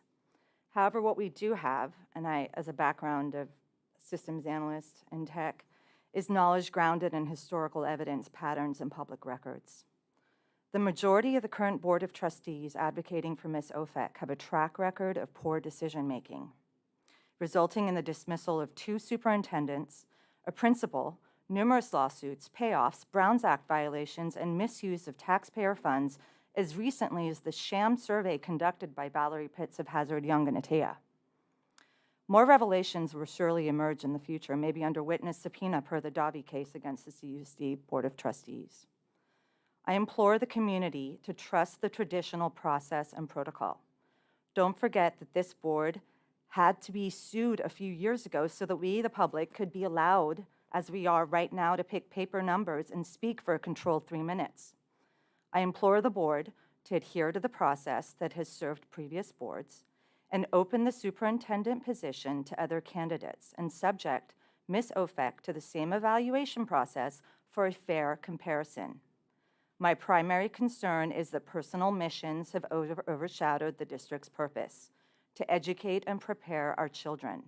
Since your tenure as board members, test scores have dropped and enrollment decreased, yet more staff has been hired and excessive funds intended for our kids continue to be spent on settlements and legal fees, neglecting our children's academics. This board has let us down, steering the ship into turmoil and polarization within our community. This is unequivocally unacceptable. I urge the board to refrain from making any crucial decisions, including superintendent appointments, and allow potentially more qualified individuals to guide the district in the right direction. Sharon Ofek should continue in the interim role until a new board is elected or a superintendent job opening is advertised to attract other potential candidates. Thank you. And P.S., what happened at the last board meeting was something out of Survivor Island. The fact that Anne Marie Rosen, who's been on this board for as many years as she has, was overlooked, not just for clerk, but for president. And Jason, with all due respect, you were not voted in, and you're president now, and I'm sure you're lovely, but that was not process. That was not due protocol. So for you to say that personalities should not be a factor, that's exactly what happened last week.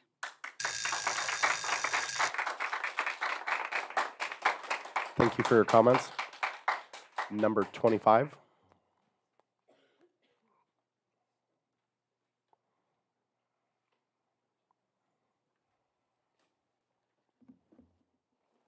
This board should not be hiring a new consultant to survey stakeholders, administrators, teachers, staff, students, parents, and the community at large concerning the board's most important function, providing a clear, compelling, shared vision for the future.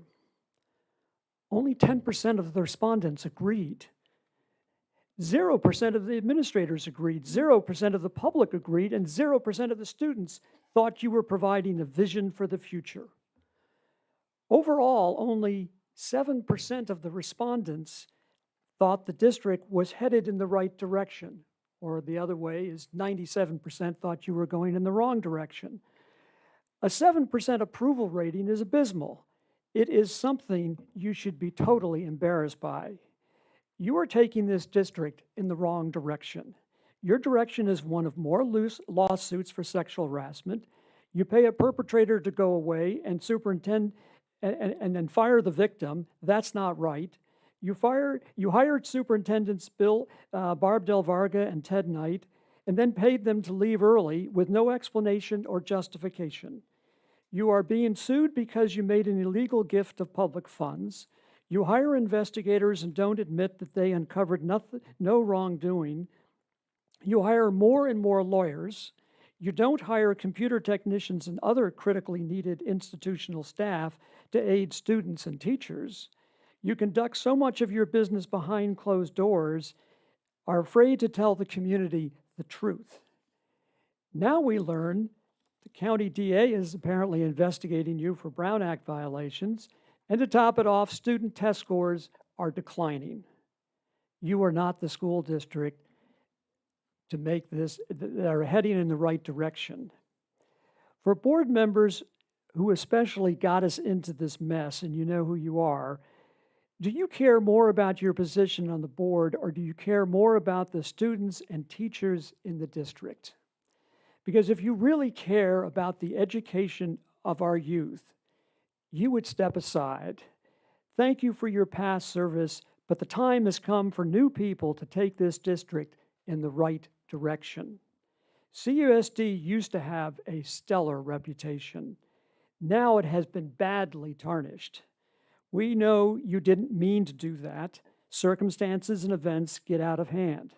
As much as you would like to clean up this mess you created and pretend it didn't happen, that's just not possible. You must accept the reality of the situation and allow a new board to chart a new direction for this district. Once that direction is articulated, that board can find the right superintendent to help lead this district. With a 93% disapproval rating, it surely is not you. Thank you.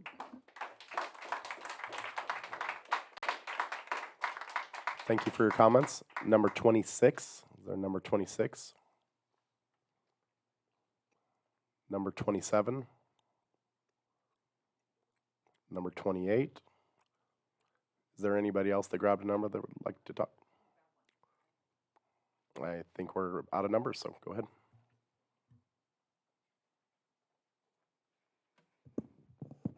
Hello, my name is Katrina Hodges. We moved into the district a couple of years ago, almost a couple of years ago in April. Although my whole family lives on the peninsula and we were kind of moving back to be near family, we were excited to be kind of committed to this community long term. But as you know, we've had challenges, and I want to first address the test scores thing. We actually moved in the week before testing, which I think probably made people at Tularcitos nervous, like, what do my kids know? What's going to happen with their test scores? And my daughter got the highest math score of the, because it said, this is the highest range, and she was the highest test score. And then the next year when they tested her, so a year at Tularcitos, it was basically stagnant. So I don't know why that is. I do know that, of course, as you know, the district filed due process, sued my 5-year-old right when we moved into the district, in order to prevent him from getting an education at all, to send him to kind of an all-day daycare facility for wheelchair-bound, nonverbal children. Compared to that, he's doing excellent. He's learning to spell. We've seen huge academic progress in terms of how he's interacting at Tularcitos, and we're so thankful that we won the first part of that, and it's a bummer that we're still reacting to the federal appeal the district filed a year ago. But all of that beside, that's a side point. I do want to say there has been, for me, as I've been trying to figure out what's happening, why is this continuing with the lawsuit, et cetera, to me it seems like the big issue is there's a disconnect between district administration and what's happening at the school campus. Because outside of my daughter's math scores, which I don't know what happened there, I do think that Tularcitos has been an excellent place for all of my children. I feel like they've all loved being there. The energy is really great. I think that there's a lot of things that are really amazing compared to our old school district. So I do think that there's a lot of really awesome things happening.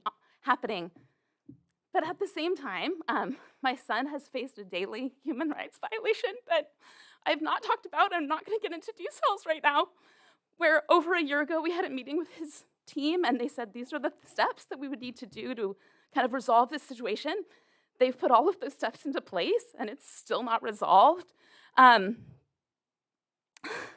And I don't think that's on the school. I think that the district, I actually have a clear documentation that the district administrator has forbid them from resolving that situation for my son. And I don't know why the communication goes that way, and why there's no like trust in between the two groups. And anyway, all of that to say, it would be awesome to see better communication and more like giving the schools the freedom to be the excellent workers that they're already being.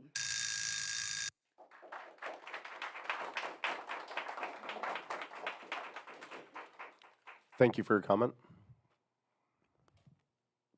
I disagree with the comments that the board should appear to be unified. We should all speak our minds. That's what transparency is about. I respect a difference between any one of you. It's to be articulated publicly. That's democracy. As a mother of a graduate who's actually preparing to graduate from university this June, loved Nora's class, Miss Ward. You know, that's one of her double majors. So super proud mom, went from Carmelo all the way through River Middle and Carmel High. Proud parent, proud of the district I once knew, not proud of what goes on now. This board, hi Carl, welcome. This board needs to look carefully. I've been a year, 2 years, 3 years sharing with you that there's distrust. There's distrust. I've been sharing there's a lack of democratic sharing. I come, I talk about lights or this or that or that. It's my opinion. As a taxpayer, I don't have a child in the district anymore. I support many of the faculty members and administrators. You know, I called Sharon on the issue when Jason attacked me about having a mask on 2 meetings ago. It's inappropriate. I've never heard back on what happened to rectify that. Just I was assured that discussion would take place. I haven't heard a word back. I'm wearing my mask again. I have a 95-year-old parent who will die if I bring something to them. That's why I wear a mask, not that I should have to justify it. At any rate, it is not, you are not standing in your strength, school board. It is not the time for you all to make a permanent decision for a superintendent. I don't have to repeat the litany of everybody before me of the concern. We don't have confidence in your decision-making right now or your fiscal management right now. Interim is the best we can do, and I disagree with this parent that I've never met before who has exited, who said, you can't have a vision, Ms. Ofek? Of course you can have a vision. You make decisions all the time. You're paid to make decisions, and the board is helping make decisions. You report to them, and you serve the community at large. Students are a part of your stakeholders. That's all. A part, very important part. We are all a part of this community. We all elect you, and we all need to vote. Very important. If we want change, we have to vote. And if we don't want change, we have to vote. No permanent superintendent, please. We don't trust your judgment yet. You have to prove it to us. You have to earn our respect. And you have to show us with action, as I have said many times from this podium. Show us with action, not nice words. Thank you.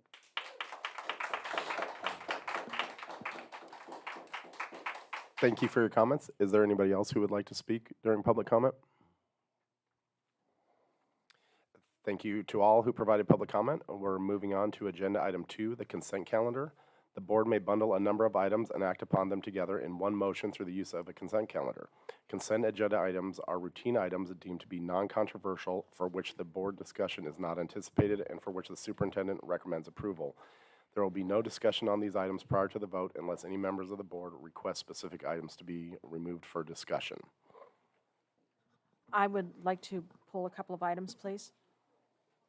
I'd like to pull item K, the SELPA contract, just because I think that the public needs to know why we're spending so much money on a special ed program, just because I think they need clarification. P as the program specialist salary, I think there needs to be elaborated there. And Q, I think that the SARC is much, much too important to be put on a consent calendar.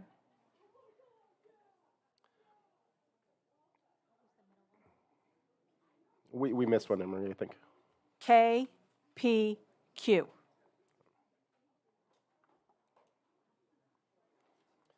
So will those be added as action items tonight? Okay. Do I have a motion to approve the consent calendar except for K, P, and Q? I move to accept the consent calendar minus K, P, and Q. I'll second. Board President Jason Remenzi. Yes. Board Clerk Seabury Nockbar. Yes. Board Member Sarah Hines. Yes. Board Member Anne-Marie Rosen. Yes. Board Member Carl Palestrini. Yes. Yes. Next, we'll move on to the action, discussion, information item portion of the agenda. As agenda item 3A was removed from the agenda during the adoption of the agenda, we will move on to item 3B, proposal for new courses and course revision for the 2024 to 2025 school year with Sharon Ofek. I'm going to ask that we move to the pulled consent agenda items first, and then we'll move into the item B. Is that all right? All right. So, my microphone Yours is on. is short. I'm not that tall, and this is not that long. It's okay. I just am providing an explanation. So the SELPA master contract is, it's a templated contract, but the placements that are provided through that contract are agreed upon during an IEP team meeting. And so I really can't speak to details around that, but this is about the placement of a student in an appropriate setting for them based on an IEP team decision. Okay, I just thought that the general public needs to know it's a huge ticket item, and I think that the public just needed to know that special ed, costs a lot of money to provide those very specialized services, and Yes. it's important to have a clarification of that. Thank you. All right, now we'll do P.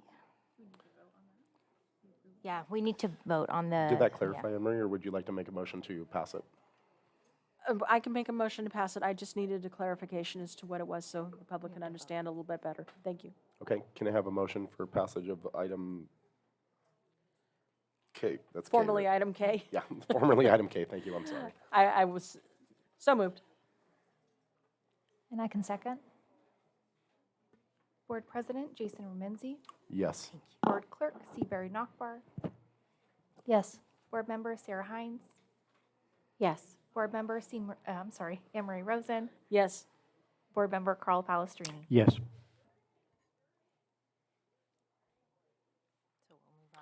And we'll move on to former item P, the new 2023 to 2024 program specialist salary schedule.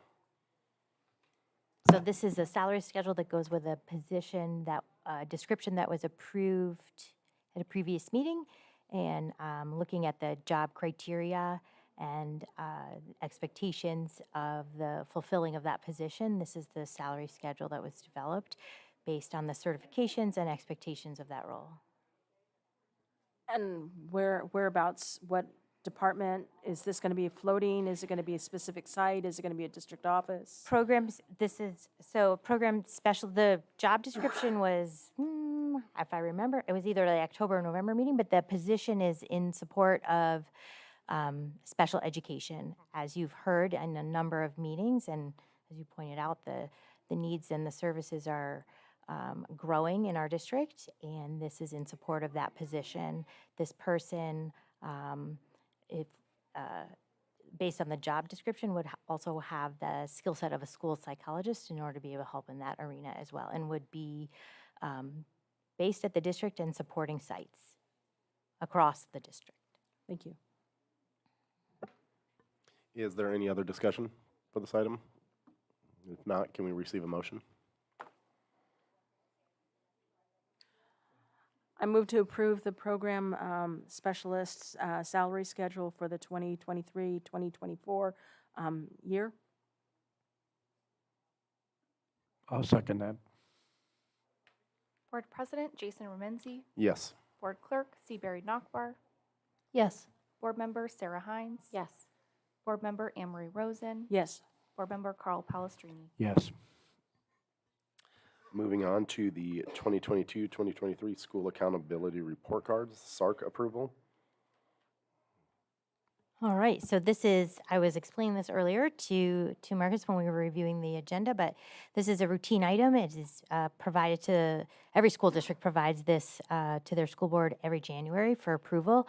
It is, I see it almost, I don't even remember the last time I didn't see it on consent, but these are documents per school site that have information that is required by the state to be assembled into what they call a school accountability report card. It informs the public of a little background and brief description overview of the school campus and the site, and then it has information about qualifications of percent of teachers, what they used to term highly qualified, the FIT report, which is around facilities and the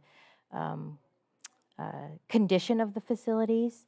It has data from test scores and things of that nature in it. So several years back when the state started to send out the data a little later than they had prior, we saw this move later into the school year, but it's now back into the January timeframe. So that would have been the only change over the course of time. But it's and these do get approved by the Board of Education in every district, and then they get posted on a website in our district, but also at the state level.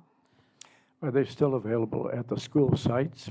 I believe every principal has them available when they're asked for. Yeah, and then on the If website? people want us to print them Yeah. out, we can. They are on the website, though. Okay. Is there ever a time that you would do some kind of a presentation for the public about, where we're standing, where we're going, based on, because if we're looking at, we're a data-driven board, we need to look at the data, and this is a huge amount of data that we're looking at, and it would provide us some direction as to where we're going. And I think that maybe the public would benefit from being able to take a look at, and add an aggregate so we can understand what it's saying to us, and then hear where we're planning on moving forward with it.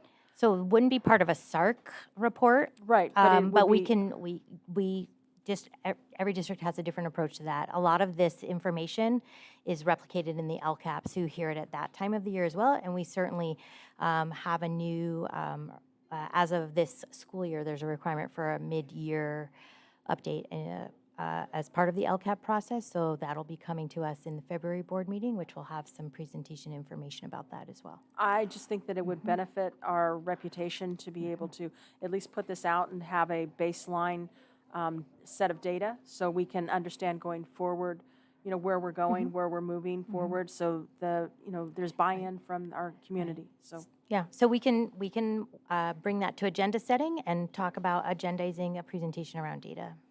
Thank you. We used to hand them out to new parents to the district. At the high school we did. And so that would be kind of a reference point, starting point for them in terms of who we are, what we're doing. I don't know if we're still doing that or not, but it's an unused document that actually has quite a bit of information. It does. It's very, very informative, and it's quite long. I mean, there's 20 pages for one district. There's, multiple pages for another district, and it, each school site, it's broken down by each school site, but it goes by demographics at each school site. So you get a very clear understanding. So if you wanted to understand the male to female population, how they're doing across the board, you can take a look at that.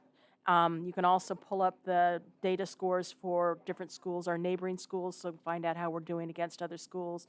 You can find comparator schools, on the California dashboard.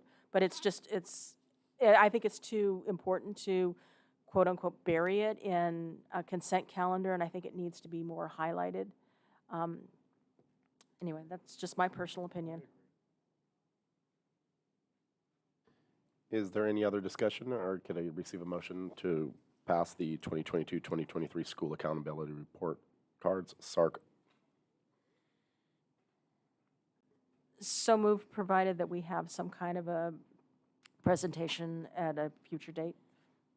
I mean, I don't know how, Can we, I don't know how I I'm would not make sure if we that- can do it like with a qualifier like that. I think we can request that that's done, but we approve it like they're two separate things, is my understanding. Okay, well, then I approve this, because we need to approve it to get through that portion of it, but I would like to see that on the agenda at some point in time in the very near future. Thank you.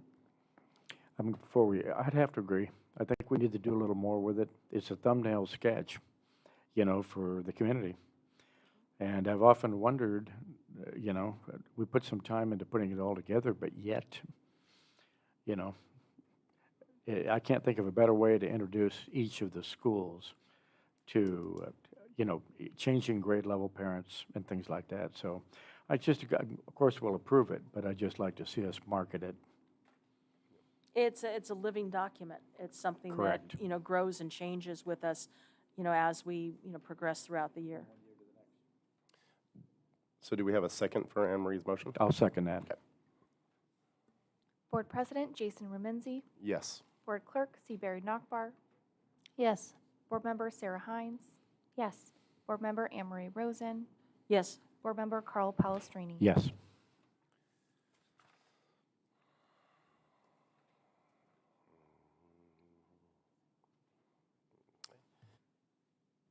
Now we're moving on to item 3B, proposal for new courses and course revision for the 2024-2025 school year.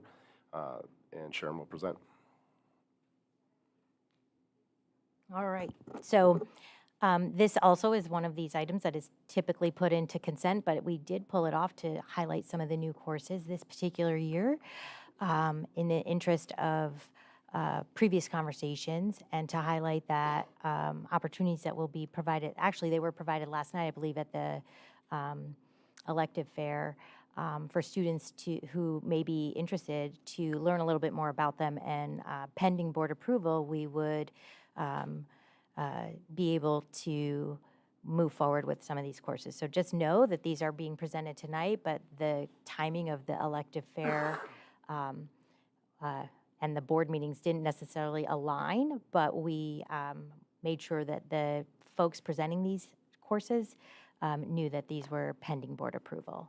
So these 4 courses coming on board for your review and for your approval would be electives that are aligned, those first 3, into pathways, which is where the direction we're heading as a district. So the Business 1 and Business 2 are semester-long courses that you could take back-to-back and complete in a year. And the biotechnology course is just an awesome science elective. Just reading through it and looking at it, if you want to know all the nitty-gritty details, they are included in the actual board item. I did attach like the, unit-by-unit course proposals. So I know people are interested and curious about that, so all the details there. And that's what this is. The course below it is United PE number 4. That is a course where gen ed students support special education students who have more supports in terms of a requirement to partner with them in PE. So it's a good thing where we have special education students, high impact special education students with general ed students supporting them in a PE environment. And you can read more about that as well, but I just want to highlight that because that's also a nice progression and addition to the more traditional PE program. And then finally, we have a revision. We're reviving a course. It's a course that previously existed that we've heard is of interest to our students. And so we pulled it out of retirement and updated it and have brought it here for review. It definitely has interest and definitely is something that the kids want. We have about 27 kids we know who, for second semester right now, are working with our robotics team. So that's really important, and really, again, looking at student interest and being driven by student voice. So. Do we have any discussion for this item? Yeah, the business courses, right? That are MPC credited? We, if there's interest in running these courses, we will have to find qualified teachers, because we do want to run them as dual enrollment I thought I saw the accreditation piece when I was looking through. Did I miss that, or? Dual enrollment, so we would need to find Do we teachers. have anybody? I believe we do have staff who are qualified if they're interested.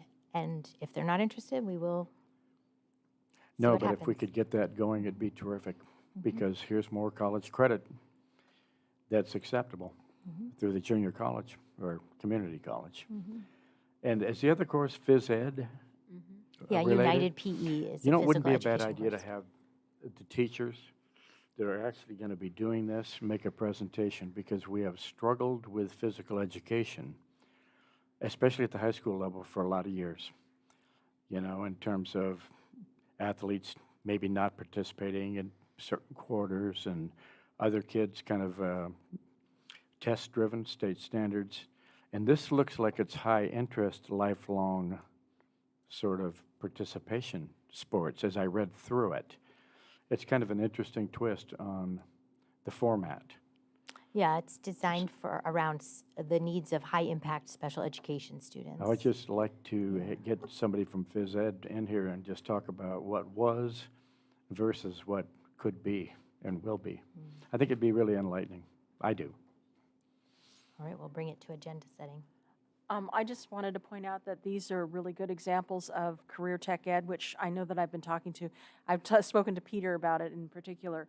But these are, pathways that you don't necessarily have to go on to college with. You can take these on to do careers with as well. So there are options for those kids who cannot possibly, cannot maybe afford college, cannot, are not interested in going to college, but they are going to be going out into career options. So I just wanted to point that out to the couple of people in the audience that I know that I've mentioned something along that lines too before.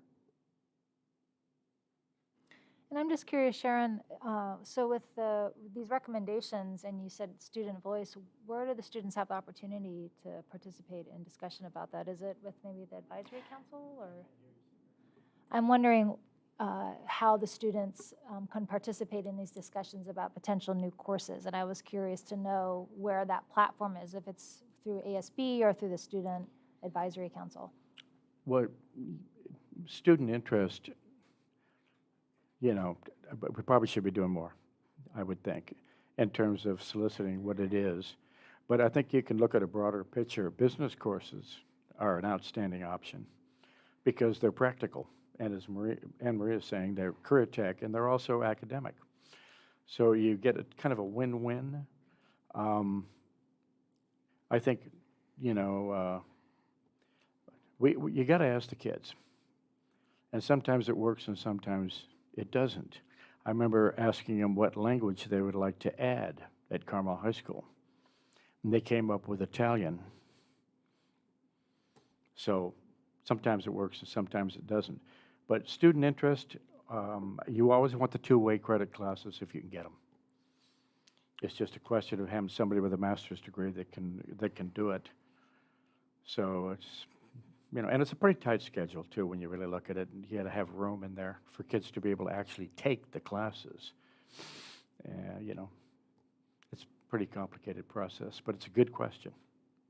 So we're looking at incorporating student voice into the interest process of course proposals. We wouldn't want to have our teachers do all that work to create all those courses and go through that process if kids were not interested in it. The student voice part that I was referring to was related to reviving the robotics course. These other courses have gone through a process that's actually, you can see it in the document. I attached everything. It has all the different committees and groups and processes, approval processes has many steps of who you talk to, like the site leadership team, your department, the administrative council, cabinet, everyone has seen all of these, and we've looked at the courses through the lens of what's feasible to implement too, because sometimes there's amazing ideas, but our facility might not be able to handle it, or maybe the implementation costs need a little bit more planning time. These courses made it through all that vetting to be provided as options for students when they do course registration. So again, last night there was the elective fair, and kids were able to go and see what that was all about, what these courses are about, what's available. Their next step is through a pre-registration process to select what they're interested in. And then from there, we have to determine based on those interests, do we run these courses or not, right? And I just had this conversation. Marcus had a very good question this morning when we were meeting. If 2 kids want to sign up for it, is that a course that we as a district are investing in supporting versus, a course that has 50 kids interested in it? And how do we, those decisions and those conversations, they're very hard, but we have to have those conversations, and we want to, again, provide opportunities for our students that in areas that they're interested in, that evolve over time. Just because we've always offered something doesn't mean, if its popularity is waning and its enrollment is declining, maybe we need to look at that and ask ourselves why, and have student input and student voice in that. So that's all part of revising the process that leads to this actual board item, where you get to see what's made it through all the steps and phases. Just a quick one, are the business classes elective or academic? Elective. Oh, elective only, huh? Well, they're academic, but they're an Well, academic elective. But they're counted as elective, as Mhm, opposed to. G credit, Yeah, mhm. AG, Mhm. right? G. Mhm. So, we get criticized quite a bit for not doing practical application courses in the district, and the kids kind of find themselves not able to really understand any of the nuances of business and how to kind of work your way through the world. You're nodding your head. Yes. She's been on it with me for a long time. We used to do how to buy a car together in her class. And, I just think sometimes it can be too academic, and we need to get it to the practical domain. But I'm surprised that they would be considered elective at the MPC level. It might fit a different application there, and it's transferable. Anyway. If there's not any more comments, can I have a motion to approve? Could I make a quick comment, please? Please. Yes, go ahead. I just want to say that I'm really glad that these were offered at the elective fair, because I believe that these could be implemented as soon as the 24-25 academic year. So offering them now and giving students the opportunity to just see them and learn a little bit about them, I'm glad that happened. And I'm also glad that the district is continuing to take advantage of the additional educational opportunities outside of our school sites themselves, like whether that be through dual enrollment. In terms of student input for these classes, I'm not sure what that would look like, whether it be through the advisory council or through the student council or an amalgamation of those. But I'm really glad that those conversations are being had, and it's really important to have that student input, just as it is important to have the input of the teachers and the staff. There's another good way, is to look at the offerings at other high schools and see what's there. We used to do quite a bit of that, look around and say, hey, they're offering this. What do you think? So it's not like there aren't resources to sort of direct the process, but it is pretty healthy, to look around. It really is.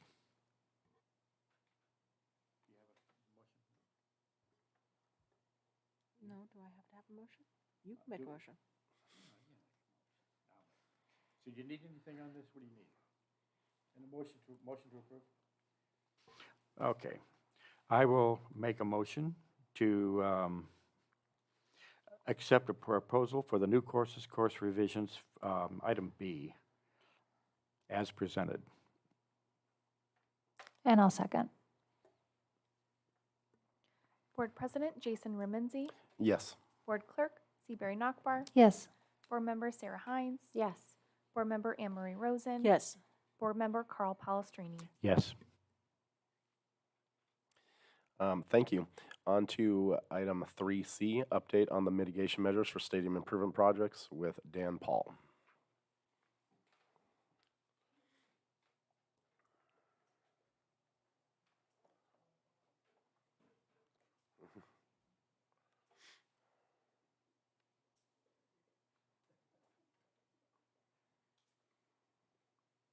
All right, this is an update on the mitigation measures that were part of the environmental impact report and were adopted by the board last year.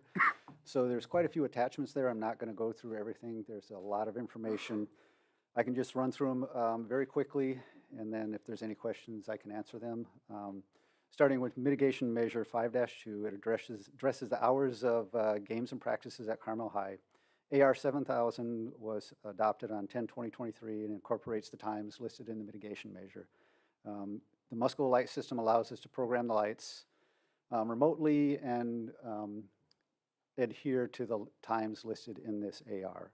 Mitigation measure 5-2B addresses the hours of use of games and practices again and restricts the use of the stadium and pool by outside users after dark. So that's in board policy 1330, AR 1330, and AR 7000. Same system, the Musco light controller will allow us to program the lights for the stadium to adhere to the times listed in the mitigation measure. Mitigation measure 5-2C addresses the exterior lighting at the high school. The district made a commitment to look at the impact of the exterior lighting and reduce the glare. We engaged a consultant, Aram Consulting Engineer, and have implemented the recommendations throughout the campus. If you've been on the back of campus, you've seen some of the things. I think one of the students wrote an article about it in the Sandpiper, so that was completed. 5-2D requires certification of the installed lights, and we were able to accomplish that in November, and I think it was December 6th, we got the certificates from the Dark Sky Association. That was an interesting process. Mitigation measure 5-2E requires a landscape plan to soften the impact of the lights. So the landscape plan is in the plans for the parking on the east side of campus and the plans for the west side of campus at the tennis courts. They're at DSA for approval right now and will be implemented once we're able to get DSA approval and bid the projects. 7-2 requires a district engage biologist to conduct an assessment for bats and roosting sites. Because this is a phased project, we do this at each phase. We did the demolition of the portables and some storage buildings. We did the stadium lights and pool lights phase. And we conducted the surveys and found no roosting bats in either survey. 7-3 is similar for bird nesting. We had the same biologist when he was out doing the bat survey. He did the bird survey, and in both occasions we didn't find any nesting that would impact the job site. 7-6 requires an arborist conduct a survey and assessment of potentially affected trees. We actually went a little bit beyond. We assessed more of the campus, and initially we looked at it as do we need to remove any of these trees, and we asked the arborist to come back with a revised report and say what can we do to save more of these trees. Because the tree line on Highway 1 is actually an out-of-control hedge that was probably planted when the school was built. He's come back with a number of recommendations we can do to save some of the trees. There is one tree that will have to be removed that's not dead. It's leaning near the tennis courts. We're probably going to try and get to that in the next month or two. There's a few dead trees up there that obviously he recommended we remove as well. Measure 10-3 limits the hours and days of construction activities. That language was in the contract documents and in the bid specs. It's pretty standard for all contract documents to have hours of work that are allowed. So this is contained in our contract docs. Measure 11-3 requires a construction management plan for the construction traffic, and this is also included in our construction documents.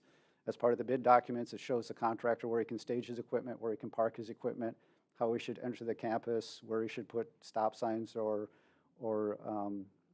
speed signs. It's much simpler when work occurs during the summer because there's not school traffic. So as we move into future projects, it'll be a little more complicated because they will extend into the school year. Mitigation measure 11-4, a traffic management plan for nighttime high attendance events. The plan has been prepared, and it's the next item on the agenda. I can go over that with you when we get to the next item.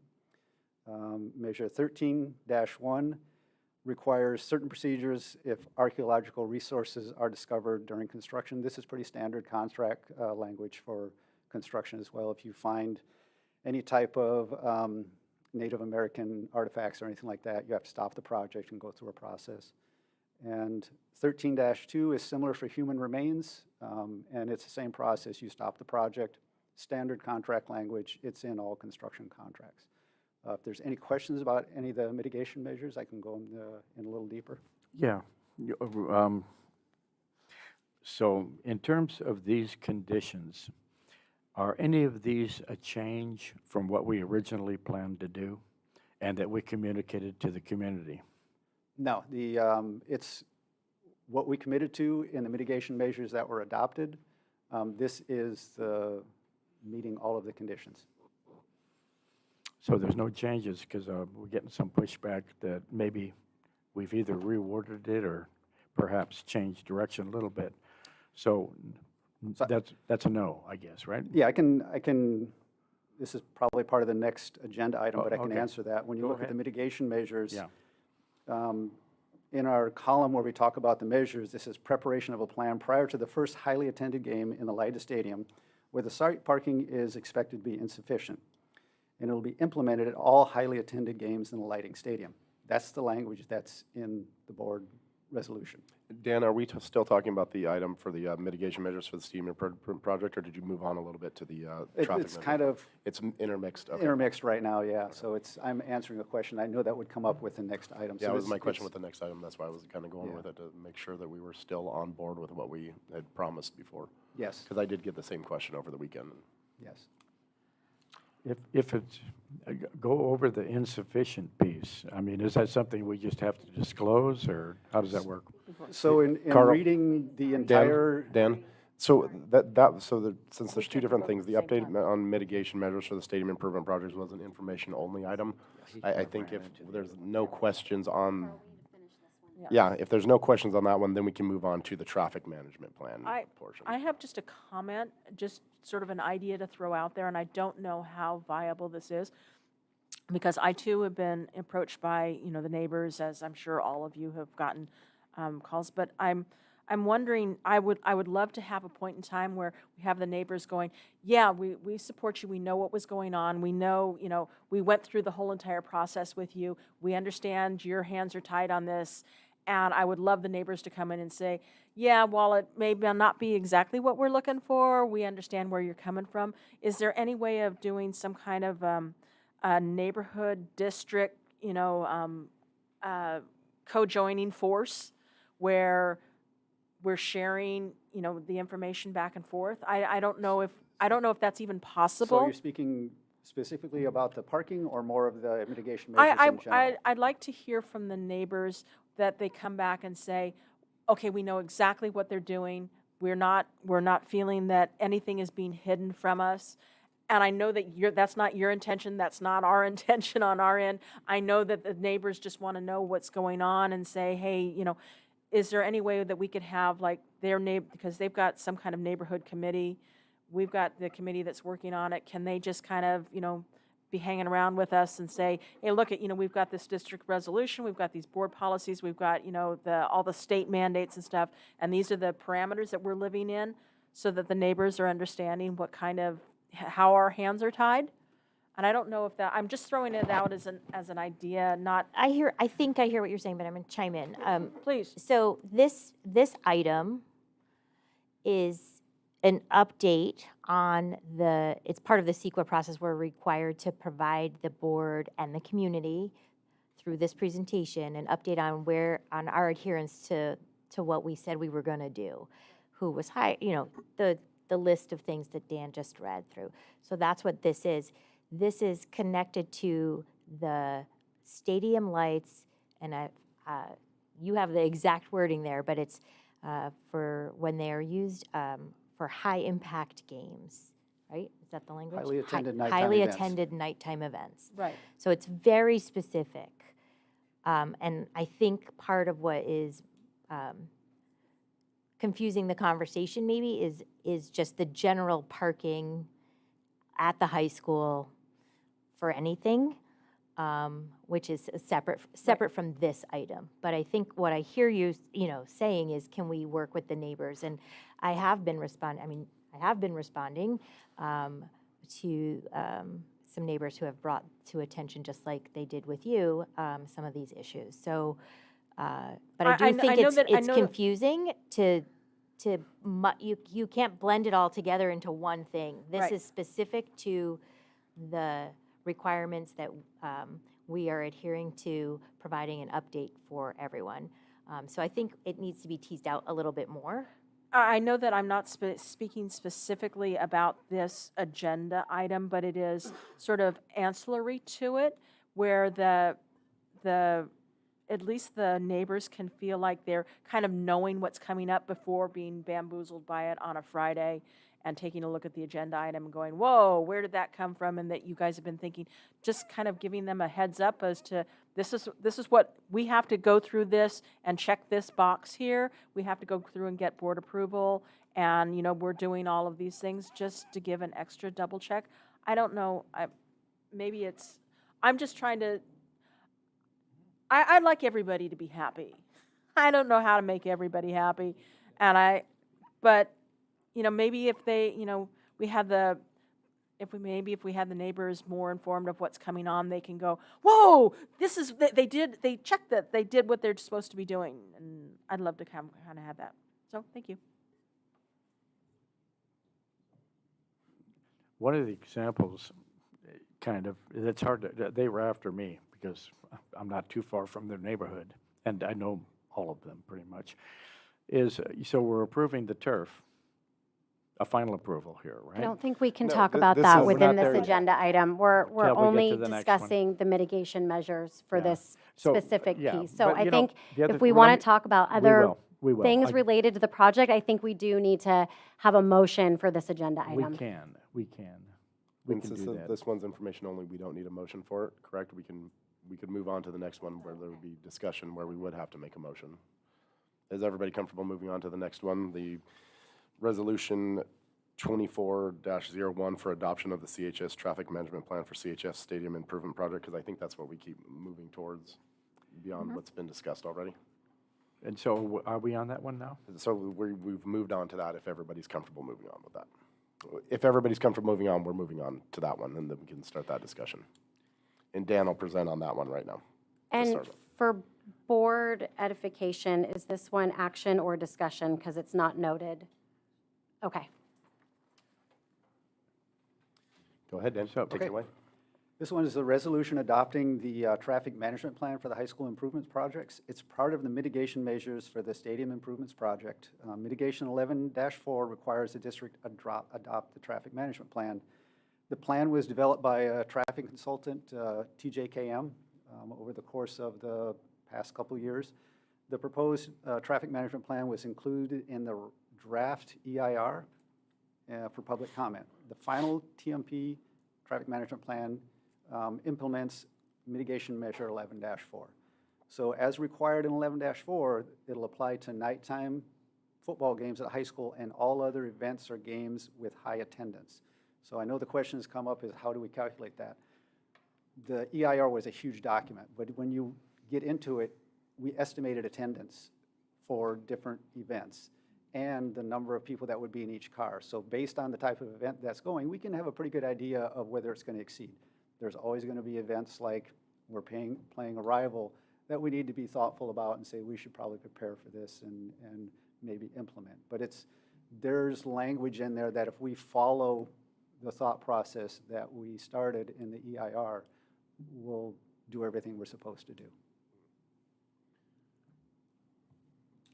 And just to get a little bit more specific about that, Dan, so that includes shuttles from the Carmel Middle School, notification to the community ahead of time, no parking signs, et cetera. Yes, we've purchased the no parking signs. Our drivers, we actually ran part of the program during the day football games for the last 2 years. So some of our staff is already used to it now. They know the process and will be prepared.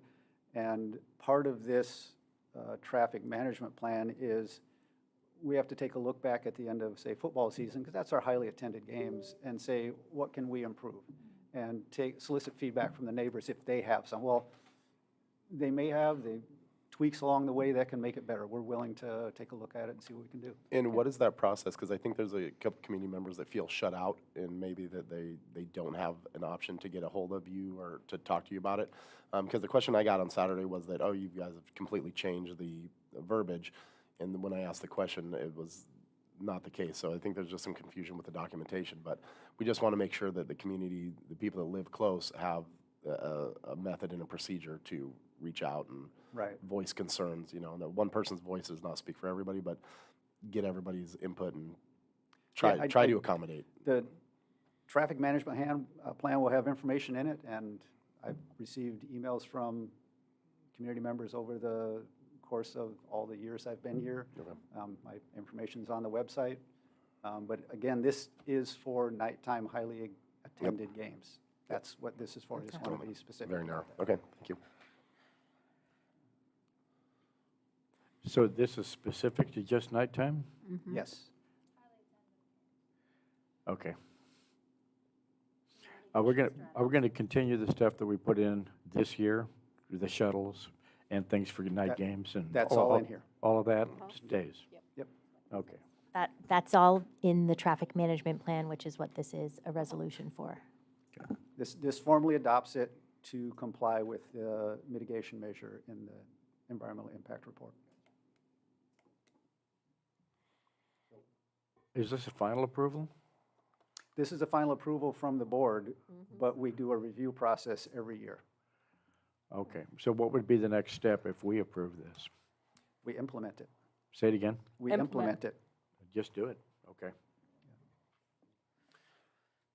But again, just to reiterate, that you're welcoming feedback and comments about whether this is working or not. And we're really trying to work with the community to make sure that, Right, that and they're taken care of as well. we have not implemented it yet. So once we do our, I mean, it's going to be So we have a trial run coming trial. up. I mean, it's- anytime you do anything for the first time, we've done it during the day or parts of it during the day. Yeah. When we do it for the first time at night, everybody's doing it in the dark for the first time. Right. So, yeah, we'll welcome feedback once we've implemented. Are there any more questions from the board? And if not, could we receive a motion? I move to approve Resolution 24-101 for adoption of traffic mitigation, traffic management plan for the CHS Stadium Improvements Project. And I can second. Board President Jason Rumenzi. Yes. Board Clerk Seabury Nockbar. Yes. Board Member Sarah Hines. Yes. Board Member Anne Marie Rosen. Yes. Board Member Carl Palestrini. Yes. Just a quick comment, you know, I think what I was getting at and Anne Marie is getting at a little bit is we just want to be good neighbors. Sometimes you have to extend it beyond just what we can do to maybe trying to build a bridge as to listening to what we could do, if there's any difference that we can do for mitigations. And I think that's kind of, it's really hard for you because you're the process guy. But I think the rest of us should be thinking a little bit more about what's it like to live around that area, and if there's something we can do that's maybe doesn't require state approval or something like that in terms of communication, I don't know what. But I would like to see the good neighbor thing a little bit farther down the road. Just me. And just a caveat, I think the good neighbor thing goes both ways.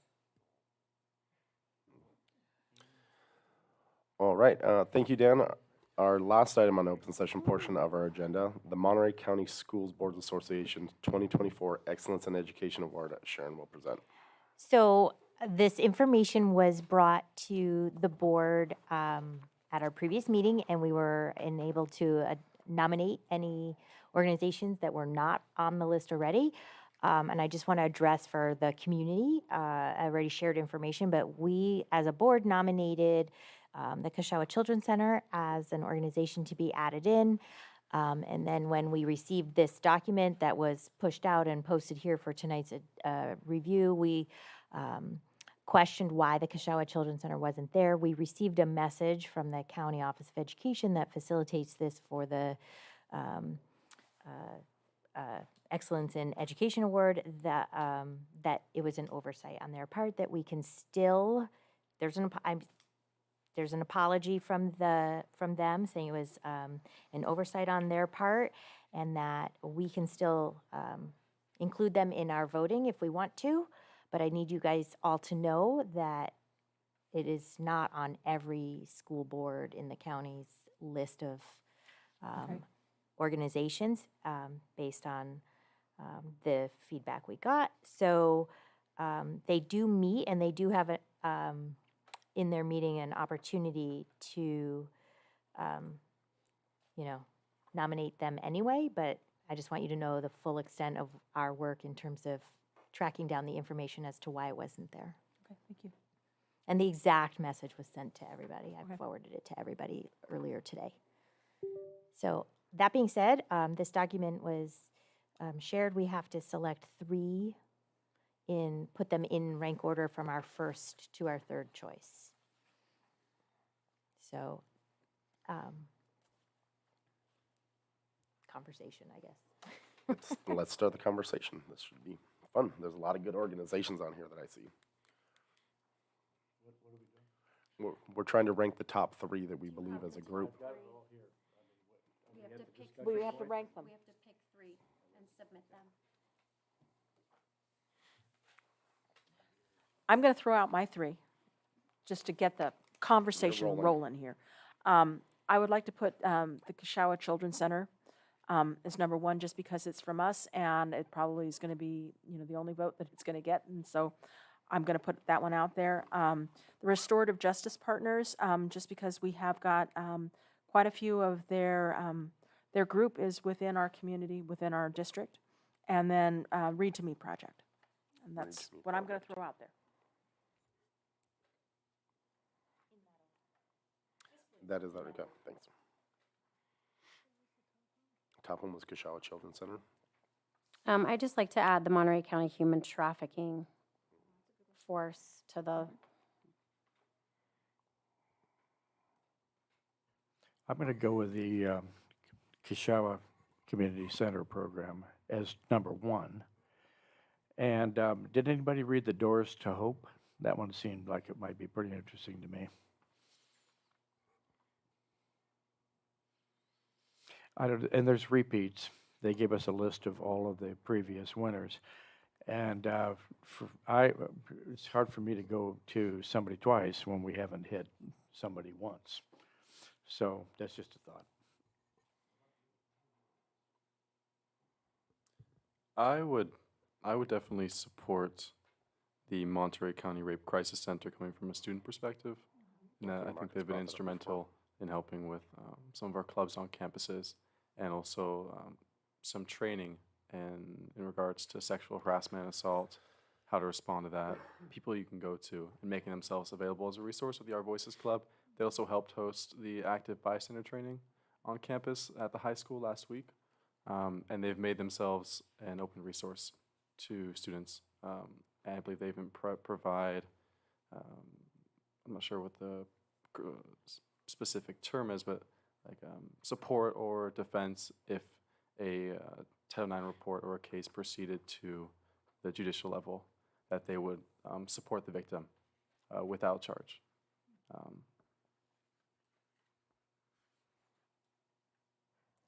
Yeah, I would have to second Marcus's recommendation. And so I would say the Kashawa Children's Center, Monterey County Rape Crisis Center, and then my favorite, the Wahine Project. Great project. My votes would be for Kashawa Children's Center, the Human Trafficking, and the Rape Crisis Center. So how do we whittle it down to consensus that we have 3 ranked that we all agree on? Well, I'm willing to take on the human trafficking as my second one and my third one. I mean, I'll throw that into the mix. How about that? Not necessarily ranked, but I'll just throw it into the mix. Just because it comes from Community Human Services. Yep. They're going to be sponsoring that conversation. So I'll put a vote in for that.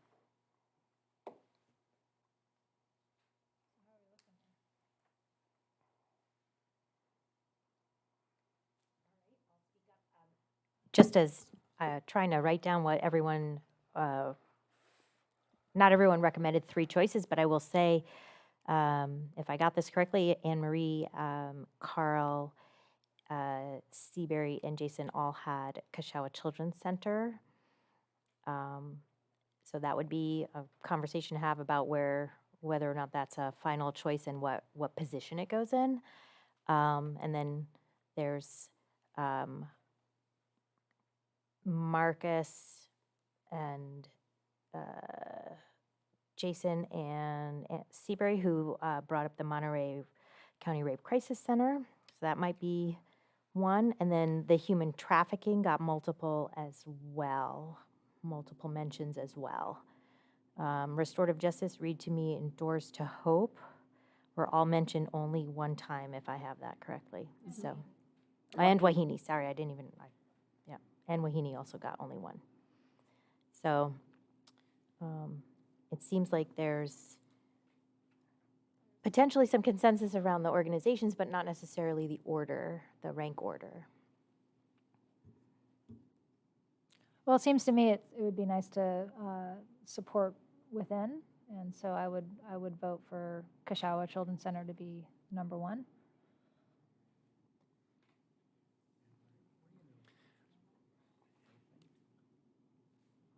Can we do a motion one at a time? Can we get a motion to possibly put the Kashawa Children's Center as our number 1 pick? And then we'll So motion. moved. Second. Board President Jason Remenzi. Yes. Board Clerk Seabury Nockbar. Yes. Board Member Sarah Hines. Yes. Board Member Anne Marie Rosen. Yes. Board Member Carl Palestrini. Yes. Moving on, for our second choice, we still have consensus around the Monterey County Human Trafficking and the Monterey County Rape Crisis Center. Do we need any discussion, or does somebody have a motion on the second or third position for either one of those? I'm going to ask a question. I'm familiar with almost all of these, but does anybody know much about Doors to Hope? It's the one thing that is really kind of, providing residential treatment for women who struggle with alcohol, drug addiction, mental health, provides several caring programs for infants, children, teenagers, families, including the names what the programs are. It just looks like, wow. And it's not apparently well known. I asked, Anne Marie knows what most of these things are. She doesn't, it's not ringing a bell. Yeah. So is there anybody up here that knows It should. anything? It sounds really similar to Community Human Services. I think they offer a lot of the Is same it, services is it with overlap. Community Human Services It's or not- separate? it's not with It's not with Community. No, them, it's but a separate very similar entity. product. Yeah, it's Yeah. Monterey County START That program. was my lobby, so you heard it. I would say, though, that I think Marcus has a really good point, that the Monterey County Crisis, am I saying that right? Rape Crisis Center. Thank you. That's excellent, too. Yeah, and they do support our students within Carmel Unified School District, so I would vote for that to be second. Okay, so 2. And then 3. Does somebody want to make a motion that the Monterey County Rape Crisis Center is our second choice? It's ranked at number 2. So moved. Second. Board President Jason Remenzi. Yes. Board Clerk Seabury Nockbar. Yes. Board Member Sarah Hines. Yes. Board Member Anne Marie Rosen. Yes. Board Member Carl Palestrini. Yes. So we need a third. Human trafficking. Anybody opposed to that? Well, I would vote for Wahine, Wahine but project. Sorry. but I think I'm going to get outvoted, so that's okay.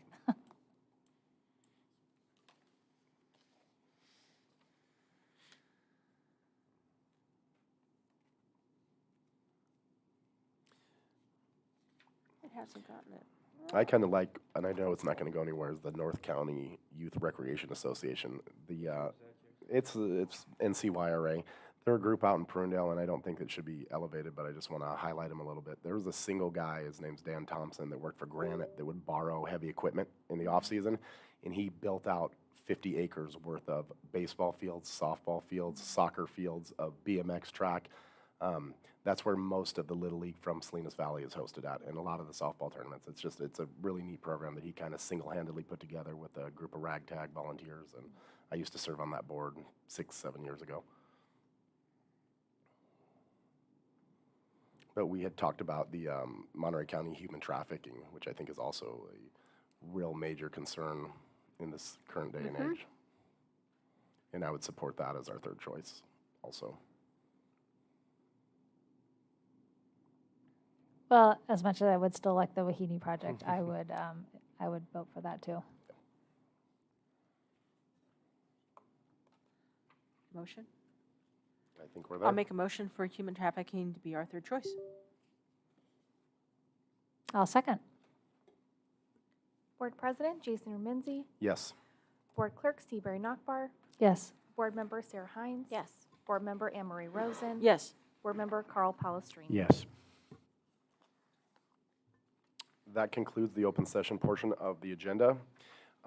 Section 4, closed session. Before adjourning to closed session, the board will identify the closed session items. A, conference with legal counsel, existing litigation pursuant to Government Code 54956.9, subdivision D1, Monterey County Superior Court. Case number 23CV003167, Davy Christine versus Carmel Unified School District. Case number 23CV003225, Jane Doe versus Carmel Unified School District et al. Case number 23CV003505, Jane Doe versus Carmel Unified School District et al. Case number 23CV004013, Jane Doe versus Carmel Unified School District et al. Item number B, conference with legal counsel, anticipated litigation pursuant to Government Code 54956.9, Section D2. There's 2 cases. Conference with labor negotiator pursuant to Government Code 54957.6. Agency design representative Craig Chavez. Employee organizations are ACT, CSEA, and non-represented groups. Item D, public employee appointment pursuant to Government Code 54957B1, Title Superintendent. Item E, conference with labor negotiator pursuant to Government Code 54957.6, Subdivision A, agency designated representative, board president, unrepresented employee superintendent. The board will now adjourn into closed session.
Can I receive a motion to extend to 11:30 PM?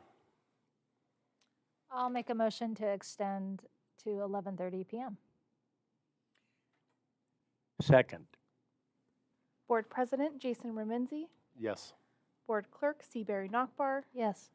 Board Member Carl Palestrini. Yes.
Good evening. Reporting out of closed session as to item 5D. In closed session, the board voted 4-1 to appoint Sharon Ofek as the district's next superintendent, with Board President Remenzi, Board Clerk Nachbar, Board Member Palestrini, and Board Member Hines in favor, and Board Member Rosen opposed. The board provided direction to board leadership to finalize a contract with Ms. Ofek for approval at a future open session. As to item 5B, the board provided direction to staff and council. Thank you. This meeting is adjourned.